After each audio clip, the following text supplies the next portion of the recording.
Chapter 452. Yi Xiaowu's final decision was announced in the company. Suspension. Everyone in the company suddenly felt that it was just a feint. Yi Xiaowu's crimes were obvious at a glance. Was there a need to suspend him for investigation? Everyone felt that this was naturally just the company's way of giving an explanation to the eyes of the public. In a few days, they would naturally return to their original positions, and everything would be as before. Who would have thought that not long after Yi Xiaowu left the boss's office, she had already packed up her things and returned to the boss with the cardboard box. What do you mean by this? The owner flew into a rage. He felt that Yi Xiaowu was demonstrating her power to him. Although he was the core figure of the planning and technical departments, the company would not be unable to operate without him. The boss was very dissatisfied with Yi Xiaowu's behavior. It's not a threat. Yi Xiaowu's tone was calm. I sincerely resign. Give me a reason, the boss replied. We don't share the same ideals, Yi Xiaowu said. So you don't accept what I said at all? The boss sighed. I have my own persistence, Yi Xiaowu said. Is that so? Then what do you think about the RMB players I just mentioned? The boss said. A slight tilt of the scale will not affect its final balance. Only a heavy enough weight can overturn it. The RMB players aren't, but those people definitely are, Yi Xiaowu said firmly. The owner could only sigh deeply. The young man in front of him was smart and talented. He had always thought highly of him. He didn't expect such a person to be so stubborn. A smart person who got stuck in a dead end was more terrifying than an ordinary person. This was because most smart people were very confident and even conceited. If they wanted to retreat from it, no one could help them except themselves. If that's the case, you can leave. What else could the boss say? He only hoped that the young man would come to his senses sooner. I have a request, Yi Xiaowu said. Speak, said the boss. Since I'm no longer a member of the company, I hope to have the right to play the game like an ordinary person, Yi Xiaowu said. The boss was stunned.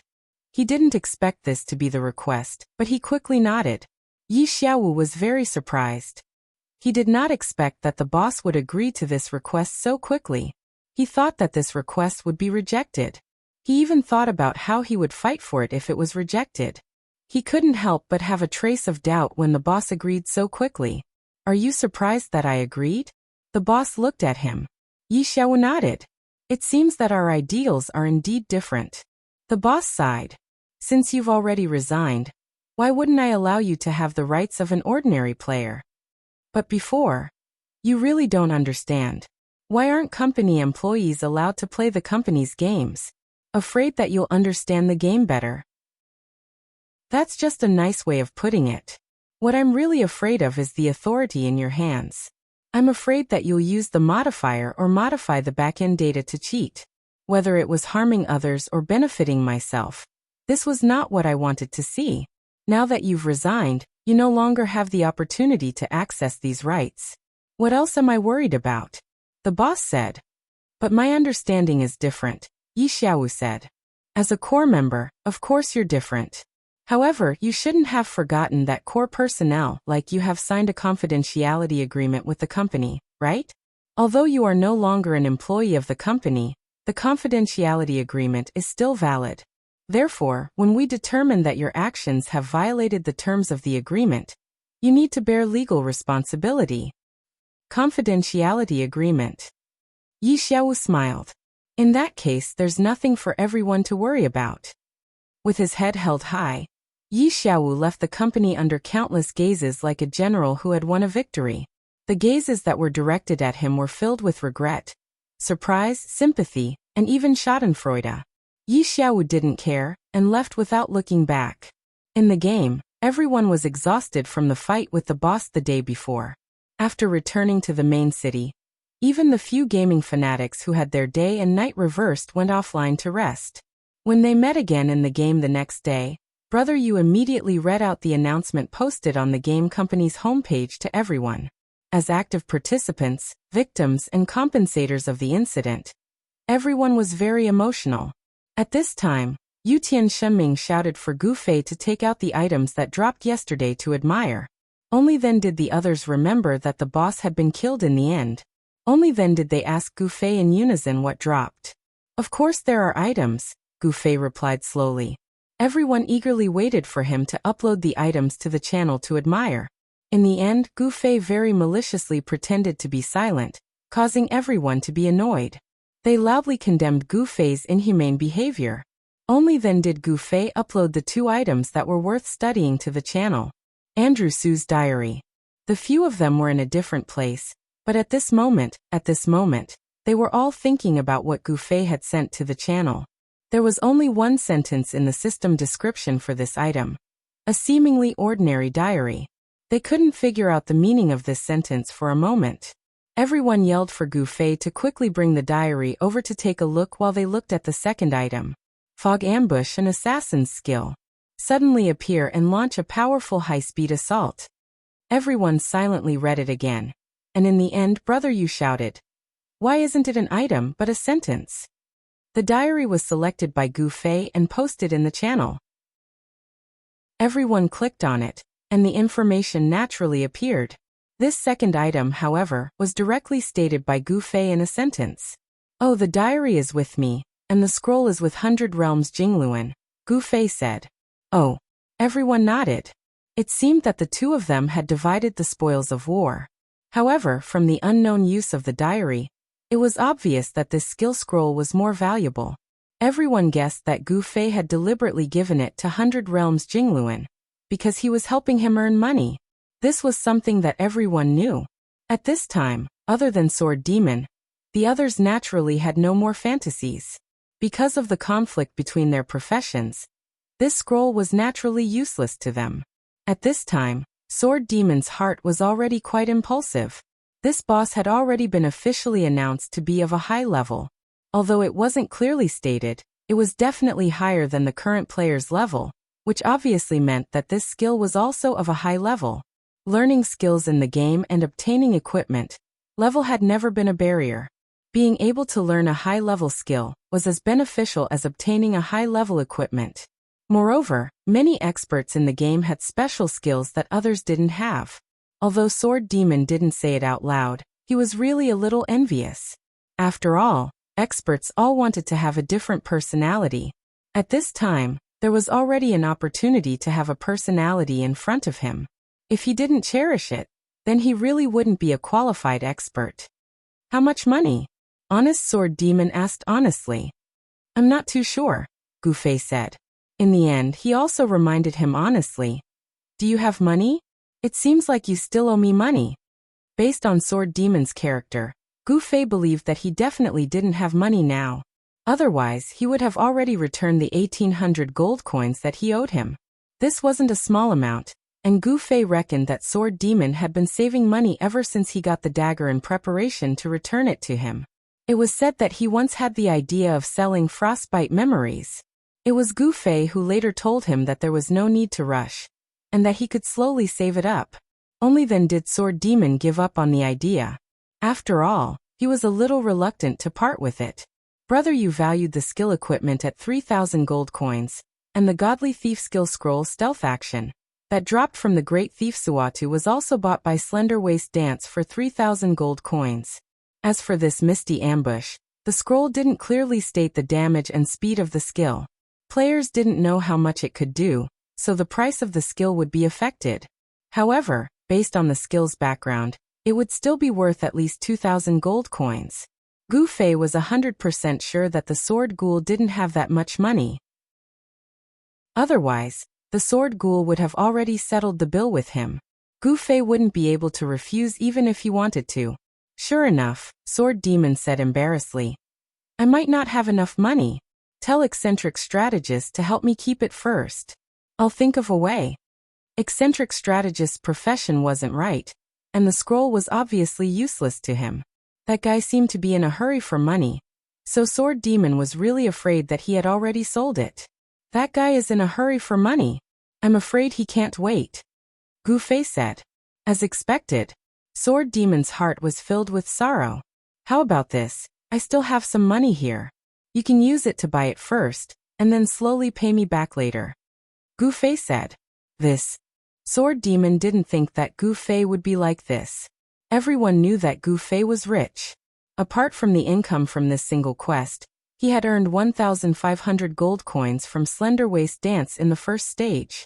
He was richer than everyone here. Brother Yu, how much do you think this skill scroll will cost? Gu Fei already asked Brother Yu. I haven't seen this skill before. There isn't even a description on the scroll, so it's hard to ask for a high price. But we know that this thing drops from high-level bosses. To be fair, I think 2,000 to 2,500 gold coins is more reasonable. Brother Yu said. When Gu Fei heard that it was about the same as his estimation, Sword Demon also felt that the price was reasonable, but he was angry that he was short of money. Gu Fei was already saying, I'll give you 2,000 gold coins. Hurry up and buy it from 100 Generations Jingluan. Sword Demon really didn't want to take this money, but he was also worried that 100 Generations Jingluan would be in a hurry to sell it. But then he thought, I'm not someone who won't return the money I borrowed, so why bother about it? With this thought, he calmly accepted Gu Fei's idea. Okay then, I'll borrow it from you first. I'll return it as soon as possible. No rush, no rush. Take your time, Gu Fei said. Then hurry up and help me contact 100 Generations Jingluan. Sword Demon was really anxious, afraid that he would receive bad news that the item was no longer there. He's not online yet. It might be at night, so don't worry, Gu Fei said. Hey, speaking of which, why are you here in broad daylight today? Don't you need to go to work? Everyone was puzzled. Today is Teacher's Day, I'm off, Gu Fei replied. Chapter 453. After pausing the discussion in the channel, everyone met up at the tavern. In addition to giving money to Sword Demon, the main topic of the gathering was to analyze the diary that Gu Fei had dropped. Brother Yu said, if it was just an ordinary blank diary, it wouldn't be worth mentioning. But now that it's a diary with content, there might be a problem. Everyone felt that it made sense, so they asked Gu Fei to bring the diary over for everyone to take a look. Of course, Gu Fei wouldn't have any thoughts of hiding it, so everyone met up. After giving the money to Sword Demon, Gu Fei threw the diary on the table. It looks very ordinary, everyone said. The main thing is the content. Brother Yu reached for the diary and asked Gu Fei, have you read it? I just glanced at it a few times when I first got it, Gu Fei replied. Brother Yu held it in his hands and carefully turned to the first page. He looked as if he would turn the diary into ashes if he used too much force. The handwriting was clearly handwritten, and there were only a few lines of content. Brother Yu read it carefully. I, Misty Shadow Assassin Andrew Su. I am unknown, so I am still alive. This is the rule that an assassin should follow. If ever I should be famous, it will be the day of my death. Oak Forest, small wooden house. The oak trees that had just sprouted new leaves were bright red. Gru said that it looked like blood. Humph, what does he know? Has he ever seen real blood? This is the 142nd time I met Gru, and I received the 187th mission in my career as an assassin. It is said that when a mission is completed 200 times, the Assassins' Union will give a special reward. There are still 13 missions left. This number doesn't seem very auspicious. Everyone was stunned. Yutian Shenming was the first to speak. A novel. No one paid attention to him. Brother Yu had already turned to the second page, which had even less content. The air in Waterside City is still so humid, but I like it very much. However, the pier that used to be quiet was no longer there. There were suddenly many people here. It was very lively, but it was a pity. At the end of the second page, Yutian Shenming said, many people? Are you referring to players? No one was willing to delve into this issue.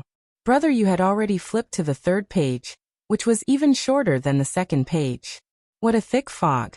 In such an environment, it was easy to make a move and escape. It seemed that this mission would be very successful. On the fourth page, the content was even rarer. There were only 5 words in total. Oh no. He was lost. Everyone couldn't help but look at Yutian Shenming, and Yutian Shenming had a very understanding expression on his face. He sighed deeply and said, how pitiful. What's so special about these pages? Unscathed in Battle asked. I don't think so. It seems like it's just the background information of this boss, Sword Demon said.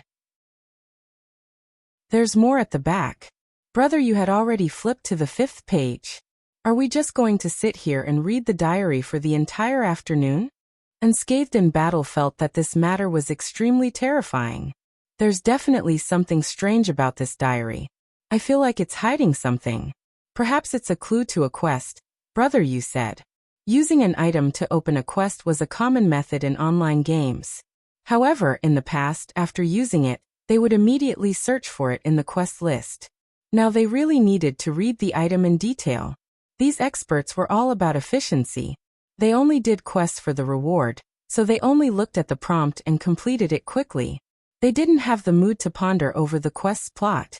The situation in front of them that required them to carefully examine the item made them somewhat impatient. There will definitely be something. Unfortunately, this was exactly what Brother Yu was interested in. Then I'll leave it to Brother Yu. Call me if there's a quest. Unscathed in battle got up. I'm going to take a walk first. Hey, wait for me. Yu Tianshiming jumped up. In this place, he needed someone to accompany him, so sometimes he couldn't help himself. Seeing that someone was about to go out, he had to grab onto this opportunity. Sword Demon also got up at this time. I'm going to take a walk as well. He owed a huge debt, so he needed to hurry up and think of a way to make money. He really didn't have the patience to read the diary in detail. Go on, go on. Brother Yu waved goodbye to them as he continued to read the diary. However, his speed was much faster than before. What's written at the back?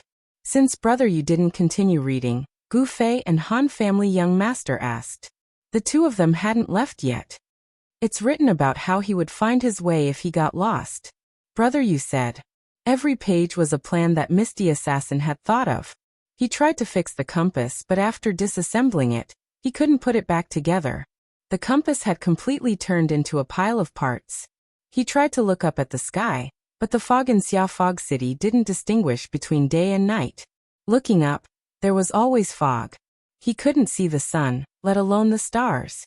He tried to distinguish north from south by the luxuriant branches and leaves of the trees or the density of the annual rings, but also because of this unreasonable fog, the sunlight of Xiaowu City seemed to have no yin and yang, and the annual rings of the branches and leaves were all symmetrical. He made marks along the way, so he returned to the starting point countless times. He even shouted for help, but he didn't get any response. Wait. Then why isn't he dead yet? Han family young master couldn't bear it anymore. It's written here. As an assassin, survival in the wild is the most basic thing. I will definitely persevere. I will definitely walk out of this fog and complete my mission. I, Misty Assassin Andrew Su, will definitely not die in the fog. Brother Yu read. After reading it, Brother Yu frowned, then he read the paragraph twice, raised his head and said to the two, "What do you guys think?" Think what? The two asked back.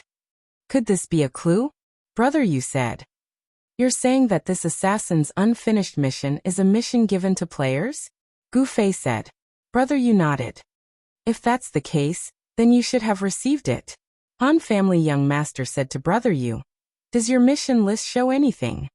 Brother Yu shook his head. It doesn't show anything. Who knows what the mission is? Han family young master said. Brother Yu shook the diary. There's more to it. Continue reading. Han family young master took a sip of wine. Hey, it's tiring. Brother Yu complained. At the beginning, he read 2 paragraphs excitedly. Who would have the mood to read aloud? Brother Yu's hobby wasn't this. Let's read it together. Gu Fei went over and squeezed with him. The two raised their heads and looked at Han family young master, asking him if he wanted to come over. Just tell me the result after reading it. Han family young master continued to sip his wine calmly. He felt that it was stupid enough for 2 people to squeeze together to read a small diary. It was childish for 3 people to squeeze together. Therefore, the 2 of them ignored him. Brother Yu took a deep breath and flipped to the next page. It's been 47 days maybe. I've been lost in the fog for 47 days. Birds, beasts, and even insects have become my food. The dew on the grass is more abundant than I imagined. This might be the only benefit of the fog. I won't give up. If I keep moving forward in a certain direction, I will definitely get out of this predicament. 47 days. Brother Yu turned around and glanced at the number of pages. It seems that he doesn't write in this diary every day. Only primary school students write in a diary every day, right? Gu Fei said. That's true. Brother Yu nodded in agreement. Continue. Gu Fei waved his hand and turned to the next page. I thought I would get out of this predicament if I keep moving forward in a certain direction. It seems that I was wrong. The place I passed this morning seemed familiar. I don't want to admit it, but I know deep in my heart that I had a rest here a few days ago. The decorations I made to hide my tracks are a kind of trace to me. Maybe I'm making a mark involuntarily in my heart. How many such marks did I leave behind? This. Brother Yu was excited. Marks. Is this another kind of hint? What kind of hint is this? To let us walk on the same path as him? Gu Fei asked. Anyone who walks will leave a trace. Brother Yu said. Maybe he left a message at the place he walked on. Don't be hasty. Gu Fei comforted Brother Yu. Even if we know it's a hint, we still have to know what it's about, right? Are we just going out of the city to search blindly? What are we looking for? Yes. Brother Yu nodded.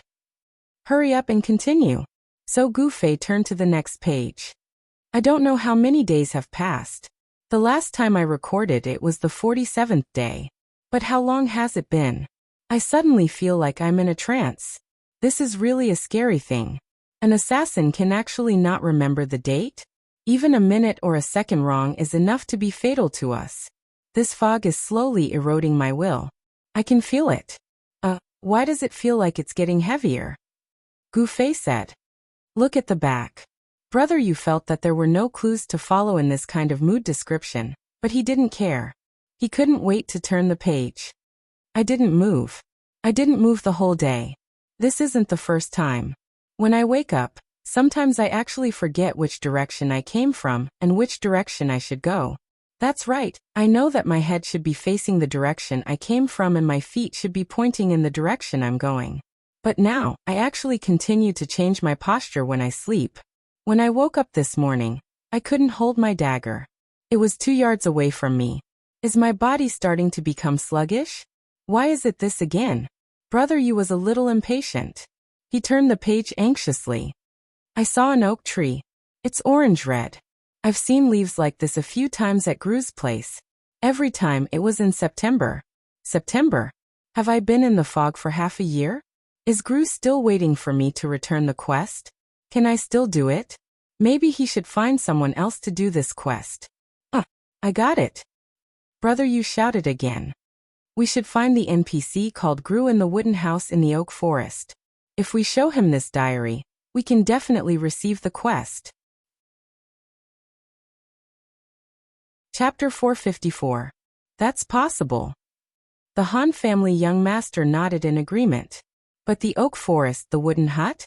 The clues are too small. Who knows how many such scenes are there in the game? There's also an NPC called Gru. I'll go investigate. Brother Yu was excited as if he had discovered a new continent. He stood up and was about to leave. Where are you going? Gu Fei quickly asked. To look for clues. Brother Yu waved at Gu Fei. This was his most handsome moment. He left just like that. Gu Fei held the diary in his hand in a daze. These guys were indeed players. To Gu Fei, this diary was like a novel. He wanted to continue reading. He thought that Brother Yu had the same interest. Who knew that once he found some clues, he would leave in a hurry like the other players. Mission. These guys only had missions in their minds. Gu Fei flipped to the next page as he thought. I'm talking to myself again today. I've been doing this a lot lately. I've always felt that I'm lonely. I should be used to this kind of loneliness. It seems that being alone isn't scary. What's scary is being alone and helpless. Am I panicking in my heart? I've come to the oak tree again. I've been coming here a lot lately. I don't know why, but this oak tree feels close to me. Maybe it's because it brings me some memories. Assassins should abandon everything, but I've already lost everything. The only thing I have is my memories. I don't want to lose them. So sad, so sad. This diary was basically a strong-willed assassin who was trapped in a fog, lonely and helpless. Although he knew that it was just an NPC, Gu Fei couldn't help but sigh. What would be the end of such a character? Would he be found and killed by players? Of course not. This was just the ending of a character, not the ending of a character. Gu Fei was curious and couldn't wait to flip to the next page. I woke up to find myself covered in snow. Is it winter? I awoke with a start, and at once began frantically to look for the oak. I was afraid that if it lost the color in my memory, I would not be able to recognize it. But all was well. The oak tree looked the same. Like me, it was only covered with snow, and had not lost its leaves. So oak trees don't shed their leaves in winter? It will not wither. Then what about me? Am I looking for a way out? Or am I looking for an oak tree? Gu Fei sighed deeply. It was obvious that this assassin had begun to gradually give up on the future, and could only find some comfort in the past. And the following content also confirmed Gu Fei's thoughts. In the diary, Andrew Su began to recall the scenes of his 187 missions, until one day he suddenly wrote, I've heard that in the instant before death, everything that happened in one's life will flash through one's mind like a movie replay. And these days, I've been constantly replaying my past. The moment before my death. Has it already begun? The beginning was actually so long. Is it going to end? Gu Fei muttered in his heart. He suddenly didn't want this Andrew Su to die like this. He hoped that there would be a turn for the better. But there was none. The next content that Gu Fei read became more and more mysterious. But as he continued to recall, his mission reached the 187th, which was the one he had yet to complete, and it might be the last one of his life. Giordano, I still haven't forgotten this name, the guard captain of Xiaowu City. Among the people I've assassinated, he wasn't the one with the highest status, but his identity might bring unexpected difficulties. Now that I think of this person, my numb hands seem to tremble a little. It seems that I haven't completely lost my fighting spirit. Here. Gu Fei suddenly slammed the table. Half of the wine in the Han family young master's glass was shaken, and he was distressed. He flew into a rage. What the hell are you screaming for? Look here. Gu Fei turned the diary upside down and placed it in front of the Han family young master. This mentions the assassin's mission in Xiaowu City. According to your thoughts, we can continue with the mission by killing this person. The Han family young master casually glanced at it and said, Then did you receive the mission? No. Gu Fei shook his head. The system didn't give any notification at all. The Han family young master sneered. Just because you didn't receive the mission doesn't mean you can't do it. Gu Fei said. Then what's the point of doing it? The Han family young master asked. Gu Fei glanced at him and said, You drink every day, so what's the point? It's a hobby. Good answer. Gu Fei nodded. Fuck. The Han family young master cursed in his heart. He actually fell for someone else's trap. Challenging this kind of slightly difficult battle was naturally this guy's hobby. The target of the Misty Shadow Assassin, the captain of Xiaowu City's guards, sounded like a difficult boss. Then I wish you good luck. The Han family young master raised his glass to Gu Fei. Aren't you going to come and take a look? Gu Fei asked. The young master of the Han family looked at Gu Fei, who had been shattered by the refraction. That's not my hobby. Gu Fei raised his eyebrows and stood up with the diary in his hand. I don't think those guys will go either. The Han family young master added. They didn't even receive the mission notification, so it's meaningless to them. I know. Gu Fei nodded and left. Meaningless things? Then what was meaningful? Kung Fu was his dream, and it was the most meaningful thing to him. But the real environment had made it a meaningless existence. And his mission was to continue this meaningless thing in the eyes of others. It was a bit sad. Would he want to continue Andrew Su's mission? To challenge experts? This wasn't the main reason for Gu Fei's decision. For him, the system's robot would never be an expert. That kind of meaningless mechanical competition was no different from practicing with a sandbag. It was only after reading Andrew Su's diary that he was a little affected. He suddenly felt that in a game with a background and a story, why did everyone treat farming monsters and getting equipment as part of their lives?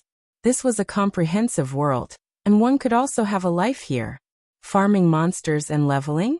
Why did everyone have to walk the same path? Gu Fei entered the game to have an environment and world where he could use kung fu. Level and equipment weren't important to him. After reading Andrew Su's diary, he suddenly felt that he could play a role in this world. A role where he could show off his kung fu. It was much more interesting than farming monsters and leveling up. Gu Fei wanted to contact Brother Yu. He would have to trouble Brother Yu to find out more about Giordano. In the end, she saw that Brother Yu was already offline. As usual, Brother Yu was always offline. He had a wide range of activities, which was why he had such a wide range of information sources. He could only ask the local players for more information. A random stranger on the street might not have much patience. Gu Fei still sent a message to Strange Pupil. Do you know the NPC Giordano? No, Strange Pupil replied. What about the guards of Xiao Fog City? Guards? Strange Pupil was still confused. Gu Fei sighed. In fact, many players only wanted to complete the quests as quickly as possible in exchange for rewards. Every quest had an outstanding background and plot, but how many people would take the time to think about it? This was especially true for a player like Strange Pupil, who was one of the top 5. He would never waste his time on such things. For a moment, Gu Fei suddenly missed the rain in June. If that girl had been born in Xiaowu City and thoroughly investigated all the quests here, would this NPC named Giordano be able to escape her discerning eyes? Even if she didn't remember, the quest notes she had were as legendary as Yu Tianxinming's map and Brother Yu's notebook. Then please help me ask your friend about it. Gu Fei had no choice but to ask Strange Pupil for help. He hoped that the girl knew someone as talented as June Rain. Alright. Just as Gu Fei was thinking about what he should do while waiting for the news, Strange Pupil replied, There's no need to ask, my sister already knows. Oh. Gu Fei was overjoyed. Talk to her. Strange Pupil said. Gu Fei and Yan Xiaozhu had also added each other as friends. This was a habit in the game. It was similar to exchanging business cards when meeting in real life. In the future, they wouldn't be in contact anymore. In any case, it was a necessary formality. I don't know which team you're talking about, but I do remember this NPC called Giordano, Yan Xiaozhu said. Tell me about it. He's in the main city's government office, Yan Xiaozhu replied. I don't think we can enter that place, right? Gu Fei asked. He knew about the main city's government office. It was said that it was the core of the main city's administration. NPCs like the city lord were all in the government office. However, the government office was usually not open to players. The guards outside the door were denser than any other place in the main city. According to the officials, players had to obtain a special identity in the city to enter and exit the government office. However, they did not specify what it was, claiming that the players had to figure it out themselves.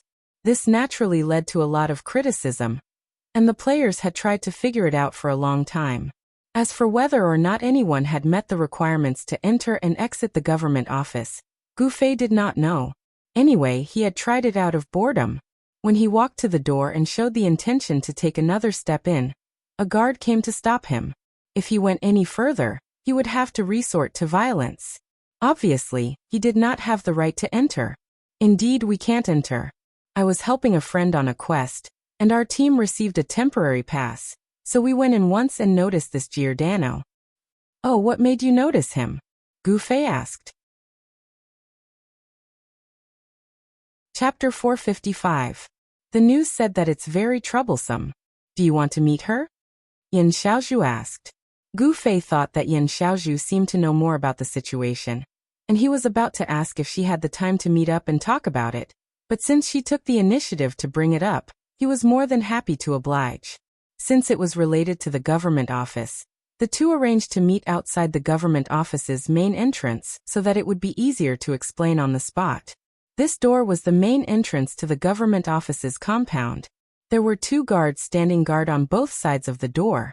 The compound did not stop players from entering and exiting as they pleased. The only place that required permission was the government office building in the compound. Gu Fei arrived at the entrance first. He looked around to make sure that Yan Xiaozhu was not there, so he stood in the middle of the door and waited quietly. Before he saw anyone, he heard someone's voice, but it did not come from Yan Xiaozhu herself. Gu Fei suddenly heard a light pitter-patter coming from the fog. Just as he was guessing what the sound was, he saw Yan Xiaozhu walking out of the fog while kicking a stone. The sound came from the stone rolling on the ground. Yan Xiaozhu continued her focus. She had already arrived at the entrance of the compound, but she did not raise her head. She continued to roll her stone until the stone rolled to the feet of someone, and was stepped on. Only then did Yan Xiaozhu raise her head to see Gu Fei. "Ah, you're here first," Yan Xiaozhu said. Gu Fei nodded. "She's a talent," he thought to himself. This was the conclusion he came to from a professional point of view. Just by watching Yan Xiaozhu roll the stone for 30 meters, he felt that the girl's lower body coordination was quite outstanding. She was a good seedling for martial arts. Of course, it was just a thought. Gu Fei looked at people with this kind of professional eye. He had seen countless good seedlings in his life. "Tell me what you know." Gu Fei went straight to the point. "Take a look." Yan Xiaozhu led Gu Fei into the compound, and pointed at a group of players in the southeast corner of the compound. "Do you see those people?" "I see them." Gu Fei nodded. "They look like a bunch of bored people." It was such a good time in the game. Instead of leveling up, doing quests, running for money, or grinding for equipment, these people squatted in a corner, bored to death. The expressions on their faces told everyone, "I'm bored." "They're from Flowers in the Fog," Yan Xiaozhu said. Gu Fei knew of this guild. Brother Yu had introduced it to him when he first came to Xiaowu City. It was the biggest guild in Xiaowu City. Gu Fei had forgotten the name of the guild leader, but he seemed to be a warrior. Gu Fei nodded as he read the information. "What do they have to do with Giordano?" Gu Fei asked. "It's like this," Yan Xiaozhu said. This was originally a reward quest that Flowers in the Fog received after they became the champion of the last competition. The quest asked them to find an NPC called Giordano in the government office. Because the quest in the game could lead to a battle at any time, even though it wasn't explicitly stated in the quest prompt, they were still worried that Giordano would turn into a battle boss after a few words. That's why they gathered a lot of people from the beginning, and found quite a few high-level players in the city to help. "I was just one of them," Yan Xiaozhu said. "Oh, what happened after that?" After that, we all met Giordano and heard about the quest he gave to Flowers in the Fog. He said that the government office has been short on manpower recently, and hoped that the Flowers in the Fog Guild could help out, and take on some of their work. After throwing down those words, he left," Yan Xiaozhu said.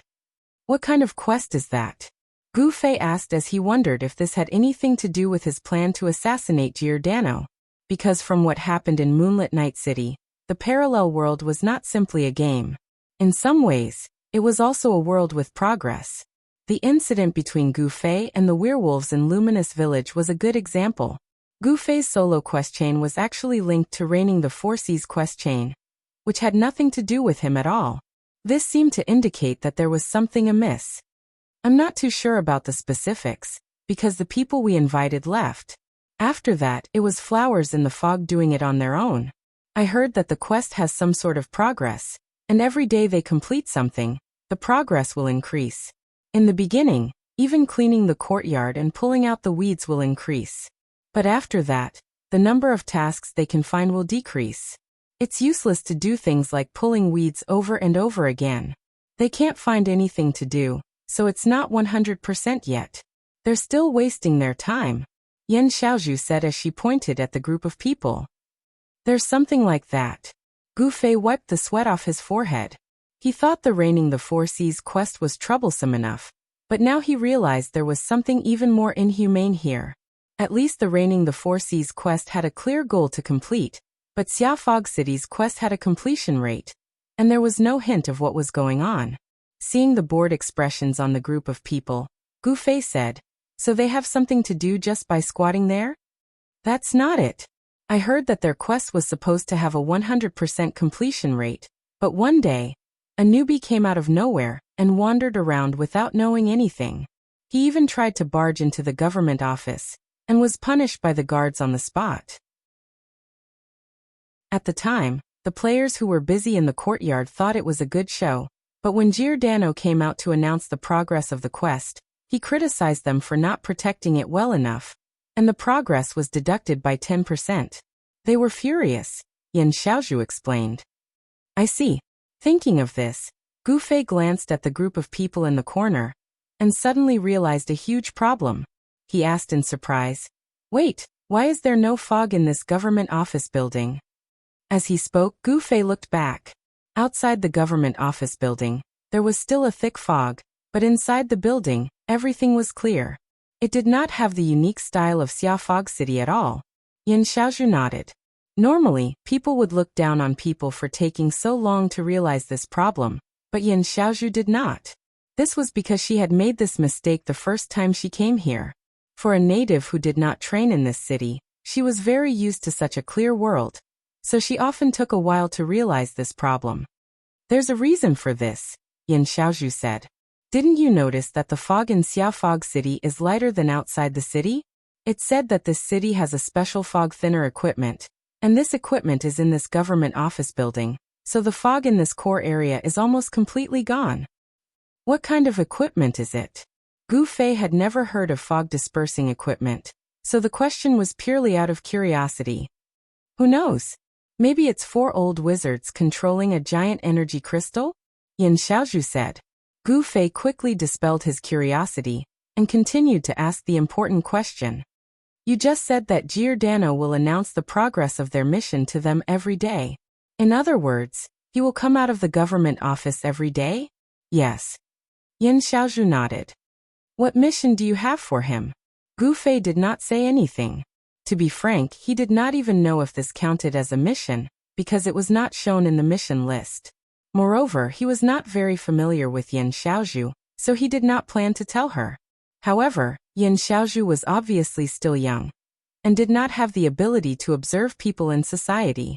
Seeing that Gu Fei did not say anything, she pretended that he did not hear her and asked loudly again. What mission do you have? I'm looking for him. I haven't decided what mission it is, Gu Fei said. Oh, you're looking for him to issue a mission? Then let's greet the person who's looking at the flowers through the fog, and talk to him when he comes out. Yan Xiaozhu said. I have to greet them? Gu Fei was surprised. He felt that NPCs were a kind of public property. Isn't it because of what I just said? After the news spread, some enemy guilds immediately started to cause trouble. When they had nothing to do, they would purposely find people to break into the government office. Even if they were in the dark, they didn't dare to be careless, so they kept a close eye on the players who entered the courtyard. Didn't you notice that when we came in, the people in the corner were still the same, but their gazes were always on us? Yan Xiaozhu said. Yes, and there were bandits hiding outside the courtyard. Now, Gu Fei looked around. It seems that there are archers aiming at us.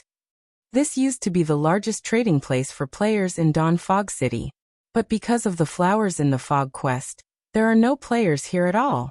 Women loved shopping, and now that Xia Fog City no longer had a shopping street, Yan Xiaozhu's tone was full of complaints. Yes, Gu Fei casually replied. He did not care about these things, but he realized that if he wanted to assassinate Giordano, there would be a lot of obstacles. Not to mention the players in the fog guarding the courtyard. Even without their existence, the number of NPC guards in the courtyard was not small. If he wanted to kill Giordano here, he would have to use Brother Ma's dual pistols. It was definitely not an assassination. If it was just a player, Gu Fei would not be able to do so, but normal players did not know, so how could he not understand the strength of the system guards? In front of these guys, Gu Fei had to restrain himself. This matter still needed to be considered. Okay, let's go. Gu Fei felt that he already understood a lot, so this trip was worth it. When will Giordano come out? I can help you find out, Yan Xiaozhu said. Thank you, Gu Fei said. When the two of them turned around and prepared to leave the courtyard, they saw a group of people walk out of the fog. Yan Xiaozhu immediately pouted. Look, that's the guild leader of the fog, 3 size of flowing maple. If you can directly greet him, that would be great. Ha! Yan Xiaozhu cried out in surprise. Isn't that brother drifting? Gu Fei also saw that the person walking into the courtyard with 3 sides of flowing maple was the #1 mage in the parallel world, drifting. Of course, this was under the condition that Gu Fei did not consider himself a mage. Chapter 456. The two met at the entrance of the courtyard. Flowing Maple 3 sides recognized Yan Xiaozhu, just like how Yan Xiaozhu recognized him. One of them was Big Ten, while the other was Qi Xian. They were both celebrities, but they weren't exactly friends. The two of them nodded at each other. Yan Xiaozhu was very friendly to Drifting, calling him Brother Drifting, in a crisp voice. Drifting smiled at her, but he paid attention to Gu Fei. "Why are you here?" "Haha, just wandering around." As Gu Fei said this, he turned to greet the two who were forever drifting with him. "Hi. Left hand, right hand," Gu Fei called out. He was not confident that he could tell which was his left hand and which was his right hand. "This is..." 3 sides of flowing maple was curious about Gu Fei, an unfamiliar face. Thus, Drifting introduced Gu Fei as the most famous player in the game. He was a legendary existence that was above the 5 roaches. When 3 sides of maple heard this, they immediately felt embarrassed. They had long heard of Gu Fei. Gu Fei hurriedly replied politely, not daring to be impolite. In the end, Flowing Maple 3 sides asked, "Why are you two here? If there's anything you need help with, just let me know." Flowing Maple 3 sides had good intentions. Of course, he knew what kind of treatment his guild would receive if a stranger entered this area.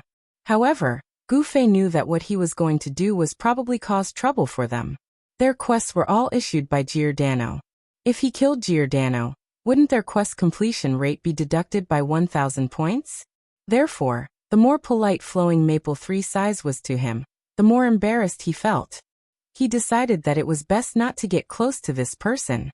Just as he was about to say a few words and leave, Yan Xiaozhu, who was beside him, was overly enthusiastic. She felt that it was a good opportunity to strike up a conversation with Flowing Maple's guild leader, so she said, "That's great, guild leader Flowing Maple." "Ah. Ouch." Yan Xiaozhu suddenly screamed halfway through her sentence. Gu Fei, who was beside her, had suddenly pinched her. Gu Fei was afraid that he did not use enough strength to alert the girl, so he pinched her acupuncture points. He also remembered that he was a weak sorcerer, so he used all his strength. Yan Xiaozhu had been slashed by monsters countless times in this game, but she had never felt such intense pain.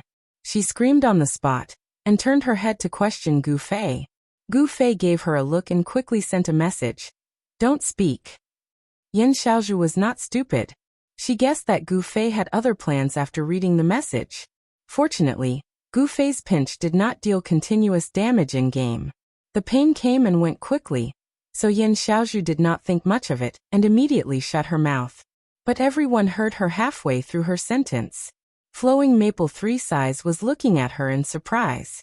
"What's wrong?" At this time, Gu Fei also looked at her with great acting skills and acted surprised. Yan Xiaozhu laughed dryly and said, "Haha, it's nothing. I just suddenly realized that President Flowing Maple is very handsome today. Let's go, let's go." Yan Xiaozhu grabbed Gu Fei and ran away. She was afraid that he would continue questioning her, so she did not know how to answer. Flowing Maple 3 sides was confused. Drifting to the side, he laughed. "Hee hee, little girl, you're weird." Yes, yes." Flowing Maple 3 sides quickly returned to his normal state, looking like a mature adult. Gu Fei and Yan Xiaozhu hurriedly left. They only let out a sigh of relief when they disappeared into the fog, and could no longer see the people behind them. Yan Xiaozhu immediately complained to Gu Fei, "I almost died because of you." "Hee hee, it's been hard on you," Gu Fei said. "Then tell me, why didn't you let me mention it to Flowing Maple 3 sides? It was such a good opportunity, or do you have some secret?" Yan Xiaozhu emphasized the word secret.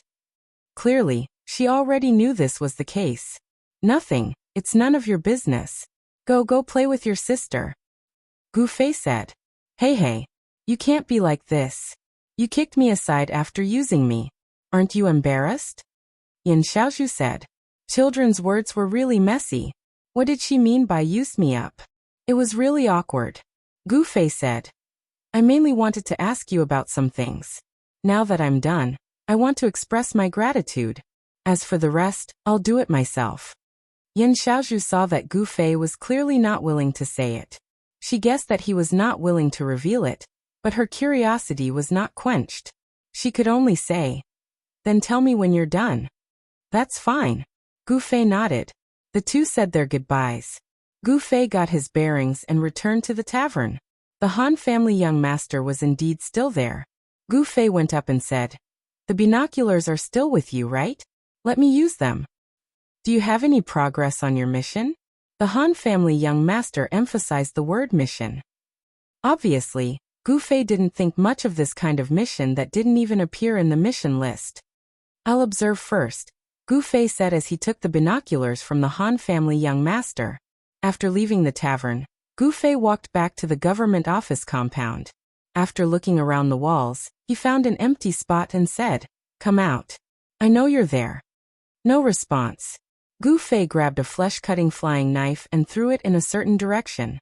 "Stop hiding." After dodging the flying knife, the figure of a bandit was revealed. Yan Xiaozhu said in surprise, "You really know?" Gu Fei did not say anything. Actually, from the beginning, Gu Fei knew that Yan Xiaozhu had pretended to leave and would soon return to follow him. However, he thought that since the girl was so curious, he did not know what kind of trouble she would cause if he let her do things on her own. It was better to keep her by his side and look after her, so he did not pay much attention and allowed her to follow him. "What are you planning to do?" Yan Xiaozhu had been following Gu Fei all the way, and was puzzled by his actions. She did not see anything special about the spot Gu Fei had chosen to stop at. She walked closer and saw that Gu Fei had just taken out a large coil of rope from his pocket, and was carefully straightening it. There was a cross hook tied to one end of the rope, and as Gu Fei straightened the rope, he looked up at the tall wall beside him. "Wow. You're not thinking of climbing up from here, are you?" Yan Xiaozhu was surprised. "That's exactly what I was thinking," Gu Fei said. "It's so tall." Yan Xiaozhu looked up. The wall was more than 10 meters tall. I was just wondering if the rope was long enough," Gu Fei said.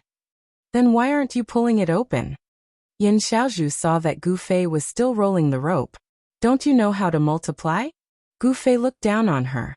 Kids these days were really stubborn. Their education was such a failure. Only then did Yan Xiaozhu realize that Gu Fei had rolled the rope neatly into loops. Just by multiplying it, she would know how long it was. "Almost, it's enough," Gu Fei finally announced. Following that, Yan Xiaozhu saw Gu Fei stretch out his hand and throw the hook up the top of the wall. Gu Fei turned around and pulled with all his might.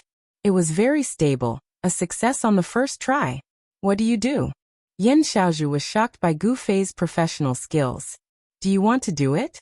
Gu Fei asked her. "Is it sturdy enough?" Yan Xiaozhu was a little worried. "It's enough," Gu Fei answered confidently. As a professional martial artist, he naturally had a professional understanding of the equipment in his hands. He was very clear on how strong the rope was. It was not a problem for him to hang a person. "Then you go first," Yan Xiaozhu said. She actually wanted to find someone to demonstrate. "No need. Together." As Gu Fei said that, he pulled out another loop from his pocket, as if he was performing a magic trick. Once again, he threw it onto the top of the wall. "Is there more?" Yan Xiaozhu asked blankly. "It's enough," Gu Fei said. As he said that, Gu Fei had already grabbed the rope on the left. Yan Xiaozhu followed suit. Gu Fei briefly explained to her. "Lower your center of gravity. Mainly rely on the strength of your arms. Don't use too much force with your feet, or else the rope will sway." "That's right, just like you." Before Gu Fei could finish explaining, Yan Xiaozhu had already fallen. There were many things that seemed easy, but when it was actually done, one would realize that there were actually many intricate techniques involved. "Are you sure you still want to do it?" Gu Fei asked. Definitely, and definitely," Yan Xiaozhu said. "The basic points are what I've said. Let me demonstrate for you." As Gu Fei finished speaking, he grabbed the rope. His movements were nimble, and his rhythm was appropriate. Climbing a wall was a despicable act, but Gu Fei made it seem like an art. In the blink of an eye, he had climbed 3 meters. Gu Fei looked down at Yin Xiaozhu. How is it? Let me try. Yin Xiaozhu tried again. This time, it verified Gu Fei's previous judgment of her. She was a talented girl who was born with excellent coordination. She quickly grasped the essentials. Although she was not as skilled and elegant as Gu Fei, she could still slowly climb up. What exactly do you do? Being so familiar with such a job, Yin Xiaozhu really suspected that Gu Fei was doing some kind of special job. I'm a teacher, Gu Fei said. Tisk. Yin Xiaozhu curled her lips. She did not know that Gu Fei was speaking the truth. She thought that because he was teaching on the spot, he claimed that he was a teacher. That's it. Stabilize your center of gravity and climb up steadily. Gu Fei continued to instruct. Actually, it's fine to sway. As long as you hold the rope firmly, you won't fall. In the game, this kind of thing. Thump, Gu Fei helplessly slid back to the ground along the rope. He looked at Yin Xiaozhu, who had fallen flat on her back. I know that you have more endurance in the game than in real life, but I'm not afraid that you won't be able to hold on. I'm afraid that the claw hook will fall off. Gu Fei sighed and picked up the claw hook that had fallen off. He threw it back onto the wall, pulled it tight, and handed it to Yin Xiaozhu. You know not to sway this time, right? I know. Yin Xiaozhu rubbed her butt, her eyes filled with tears. Then let's continue. Gu Fei climbed up the wall while looking at Yin Xiaozhu beside him. This time, the girl finally did not dare to be careless. She carefully followed Gu Fei's instructions step by step. However, she was a little too careful this time, and her speed of climbing up was very, very slow. Gu Fei looked up. At this speed, it was very likely that she would run out of strength at the last moment, even if it was in the game. However, Gu Fei did not dare to urge her. He knew that the girl was already afraid of falling. The more he urged her, the more nervous she would be, and the worse it would be for her to continue. He could only hope that she would climb more smoothly and gradually pick up speed. In the end, Yin Xiaozhu was careful to the end. Finally, after climbing more than 10 meters, when she was about 4 to 5 meters away from the top, she turned her head and looked at Gu Fei timidly. I don't think I can climb anymore. Gu Fei, who had been accompanying her and advancing side by side, nodded. Me too. Then what do we do? Yin Xiaozhu asked. Gu Fei sighed and emptied his hand to point upwards. Yin Xiaozhu did not know what he meant. As she looked in that direction, she heard Gu Fei say, Teleportation move. Chapter 457. Gu Fei used teleportation to float up the wall. The wall was thick and wide. Gu Fei stood steadily on it. Looking around, there was a thick fog behind him, and in front of him was a bright courtyard. Gu Fei hurriedly lowered himself. He did not want to be discovered so quickly. Then he heard Yin Xiaozhu, who was still hanging in the air, roar. Hurry and pull me up. I'm a sorcerer. I don't have the strength. Gu Fei sighed. I have the strength to pull someone up. I'm not heavy. Yin Xiaozhu gritted her teeth. She was probably the first person to use all her stamina in the game. Currently, she was suspended in midair, unable to move up or down. She was unwilling to slide down, and listening to the carefree tone of the fellow who had used teleportation to float up. Yin Xiaozhu really wanted to pounce on him and bite him. Why bite? Did Yin Xiaozhu have any other strength other than talking? I'll try. Don't struggle, Gu Fei said, his hands already gripping the rope. Actually, Gu Fei knew what he was doing. Although he was weak as a sorcerer, he still had the strength to pull the girl.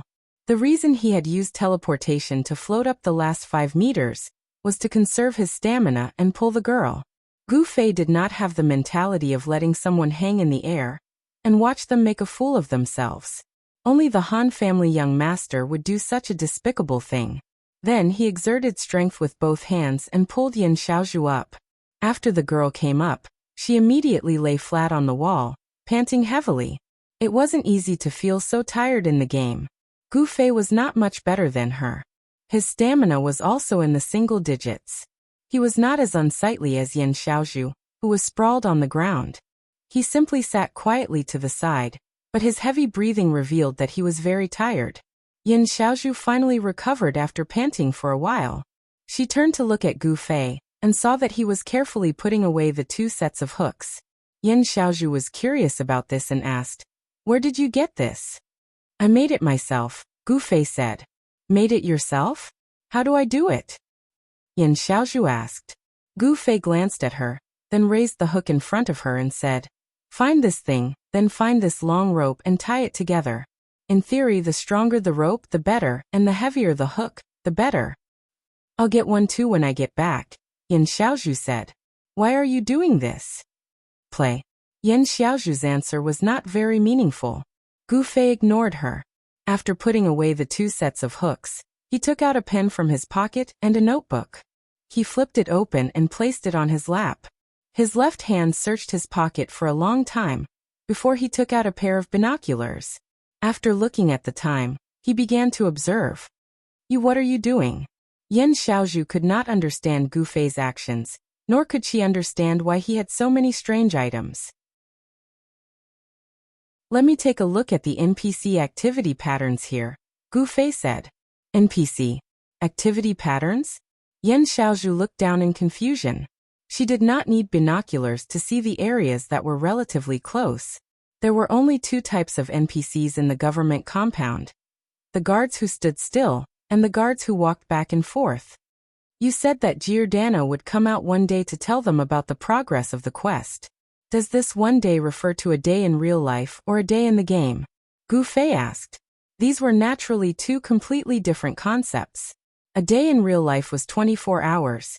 In the game, if one day was counted as black and white, it would be 6 hours. I'm not too sure, Yan Xiaozhu said. Don't worry, you'll find out soon enough, Gu Fei said. What quest are you looking for Giordano for? Yan Xiaozhu felt that something was wrong. Assassinate him, Gu Fei said. Yan Xiaozhu's mouth fell open. After a while she asked, Where did you accept this quest? What's the reward? When accepting normal quests in the game, players would be told what the reward was in advance to give the player some room to choose. For example, a thief would obviously not accept a quest that rewarded a staff. Gu Fei did not say anything. He took out Andrew Su's diary and threw it to Yan Xiaozhu. Andrew Su's diary. Yan Xiaozhu read the item. What is this? Who's Andrew Su? It's the boss that's been on the headlines for the past 2 days, Gu Fei said. Misty Assassin. Yan Xiaozhu cried out. The Misty Assassin had been on the headlines for the past 2 days. As players of Xiaowu City, they naturally paid more attention to it because it happened right beside them. 2 of Yan Xiaozhu's friends were victims of the Misty Shadow Assassin's rampage yesterday. According to their descriptions, they didn't even see the shadow of the assassin. They only felt a gust of wind blow past them, and then they died. Of course, this was an exaggeration, but it also showed how terrifying the Misty Assassin was. So even after the game officials announced that it was a bug, there were still quite a few people who were concerned about the Misty Assassin's fate. Unfortunately, the game officials did not give an explanation. Everyone guessed that the system must have discovered the bug and killed the boss. The wind of guessing had just begun, but Yan Xiaozhu had already seen the boss's item. This made her feel quite surprised. At the same time, she couldn't doubt it because she had already flipped to the first page and saw the Misty Assassin's self-introduction. Of course, this could only be the work of the system. How could a player be so bored as to write something like this to tease everyone? This thing, where did you get it? This was something that Yan Xiaozhu would definitely be suspicious of. The Misty Assassin dropped it when it died, Gu Fei said. How did it die? Yan Xiaozhu asked. I killed it, Gu Fei said. I don't believe it. The Misty Assassin's level is so high, yet you killed it? Yan Xiaozhu continued to be suspicious. Of course it wasn't just me. There was another friend who teamed up with me to finally kill it, Gu Fei said. Friend? Who is it? Yan Xiaozhu thought of the 2 people who were together with Gu Fei, one big and one small. Even though they were famous experts, the real person was quite disappointing. This was Yan Xiaozhu's impression of Yutian Shenming and Unscathed in Battle. 100 Lives Classic. Gu Fei only said the name, and did not introduce it too much because there was no need to. Only a newbie would not know the name of one of the top 5 like the 100-era statecraft. As expected, Yan Xiaozhu knew the background of this character. She looked at Gu Fei and inexplicably thought of a poem. There are great scholars who talk and laugh, There are no commoners. When it came to Gu Fei, it naturally meant that the characters around him were always top experts. From those two, to drifting, to 100 Lives Classic, and then to the character that he chased after. Jianan, you had lost another level yesterday. No one knew which busybody had dug up this news. He was no longer one of the 5 roaches, and he was far from being one of the top 10 idol players. Jianan, you did not know whether to laugh or cry. In any case, the news of him losing another level was spread all over the game. When Strange Pupil and Yan Xiaozhu heard the news, they were sure that it was Gu Fei who did it. Yan Xiaozhu already knew enough about the origin of the diary. She asked, "Then why are you showing me this?" "Look at this." Gu Fei reached out and flipped through the diary. He flipped to the part where Misty Shadow Assassin recalled his 187th quest, which was related to Giordano. Oh. Yan Xiaozhu realized. "You received the quest from here. What's the reward?" Yan Xiaozhu asked. For players, the final goal of a quest was the reward. That was the motivation for them to complete the quest. Gu Fei, on the other hand, was different. The reason he came to do this was because he was interested in the quest itself. What? No reward? It's not shown in the quest list? Yan Xiaozhu was surprised when she heard the truth. Then why are you doing it? Gu Fei thought about it and answered, to play. Yan Xiaozhu was defeated. It was a helpless answer. So now you. Yan Xiaozhu began to understand Gu Fei's current actions. You want to understand the actions of the NPCs below, and find a chance to kill Giordano? Yes. Gu Fei nodded. The actions of the NPCs are all step by step. There's a pattern to it. It's very simple. That's true, but even if you find a way to kill him, you can't make any mistakes. Even a second of error will lead to failure. Yan Xiaozhu said. Gu Fei was shocked when he heard this. He had heard something similar before. It was from Andrew Su's diary. There was a passage that he once lamented. A single second of misremembering could be fatal to an assassin. These words were very similar to his current situation.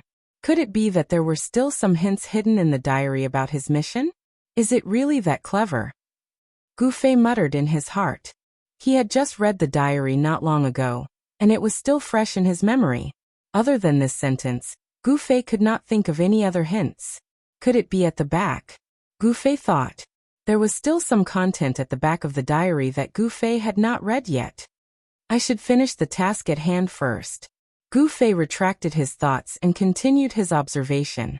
In the courtyard below the wall, he carefully memorized the position of every NPC guard, and the movement range and speed of each patrol team. He also carefully recorded them in his notebook. These were all preparatory work. Other than recording, Gu Fei could not analyze anything else. He had to know when Giordano would appear, so that he could find an opportunity to attack based on the situation of the guards at the time. That was why he had been paying close attention to the City Hall gate. Giordano was bound to appear from there. The time he appeared, the route he took, and the pattern of the positions of the other NPCs when he walked were the information that Gu Fei really wanted to grasp. What he had collected now was only the basics. Hey, Yan Xiaozhu sensed some signs. We're not going to stay here for 6 hours, are we? It depends. 6 hours might not be enough. Gu Fei was also very troubled about this. It was a holiday today, but the mission could not be completed so quickly. Did he have that much time to play the game? Chapter 458. Time ticked by, and in the blink of an eye, the two of them had been squatting on the wall for an hour. However, this did not affect Gu Fei's focus at all. He continued to hold the binoculars in one hand and a pen in the other, carefully recording in his notebook. Yan Xiaozhu, on the other hand, was bored and could only rely on the diary to pass the time. However, she was clearly an extremely normal player, and this kind of thing was meaningless to her. If she wanted to read a novel, lying on her bed at home was definitely more comfortable than this wall. Hey, are we really going to stay here for 6 hours? The way Yan Xiaozhu looked at Gu Fei was gradually filled with fear. This person was too terrifying, be it in terms of his skills or his spirit. Staying in the same place with someone for an hour without saying a word was something that Yan Xiaozhu did not even dare to imagine. But today it had happened just like that. Yan Xiaozhu wanted to talk to Gu Fei several times, but she held back in the end. Gu Fei's focus made her feel like she was ruining the atmosphere by talking to him. However, an hour had passed, and Yan Xiaozhu could not stand it anymore. If she did not destroy it, she felt like she would go crazy. I said 6 hours might not be enough. Gu Fei did not even look at her, only focusing on the NPCs in the yard. The fixed NPCs were easier to deal with. The main ones were the ones that moved, and there were a few that Gu Fei could not figure out their patterns. After all, the yard was very big, and the field of vision through the binoculars was limited, so he could not grasp everything so quickly. Then do I have to stay here for so long? Yan Xiaozhu asked. Gu Fei finally looked at her. No one asked you to come. You came here on your own. Yan Xiaozhu was speechless. She was very regretful. Curiosity could really kill, but how could she have known that she would encounter such a boring thing and boring person? So boring. Yan Xiaozhu wanted to stand up and stretch, but she was stopped by Gu Fei halfway. Don't move, squat down. Yan Xiaozhu was in tears. She could not even stretch. You can go first. Gu Fei took out a rope and gave it to Yan Xiaozhu. Hang it and slide down. Yan Xiaozhu did not take it.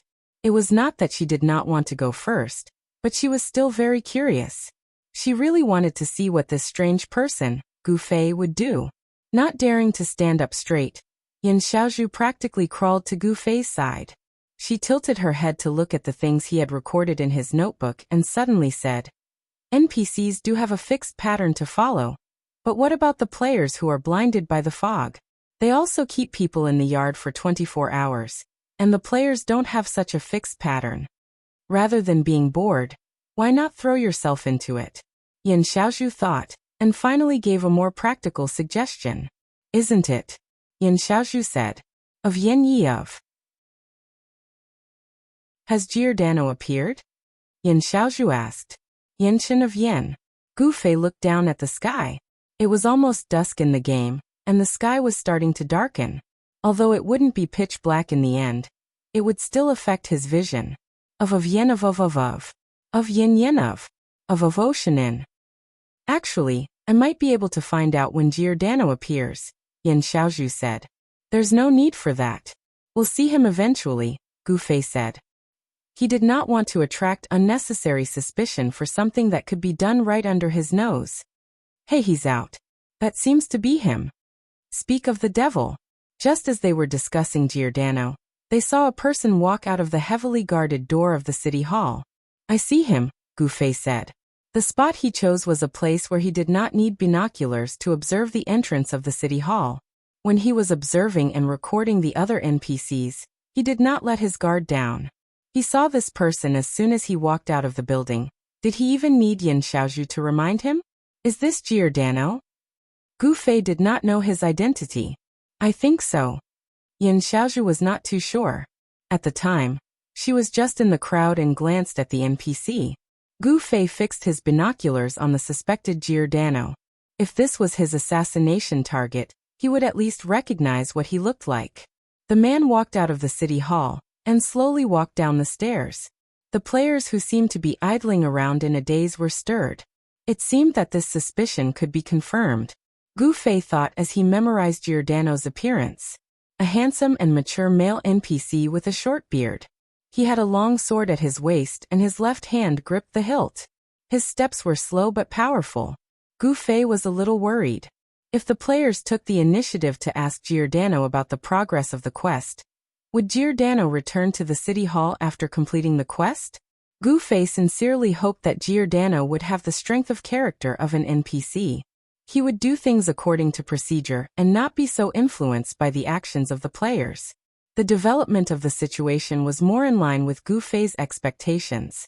When Giordano appeared, the players in the fog also moved, but no one stepped forward.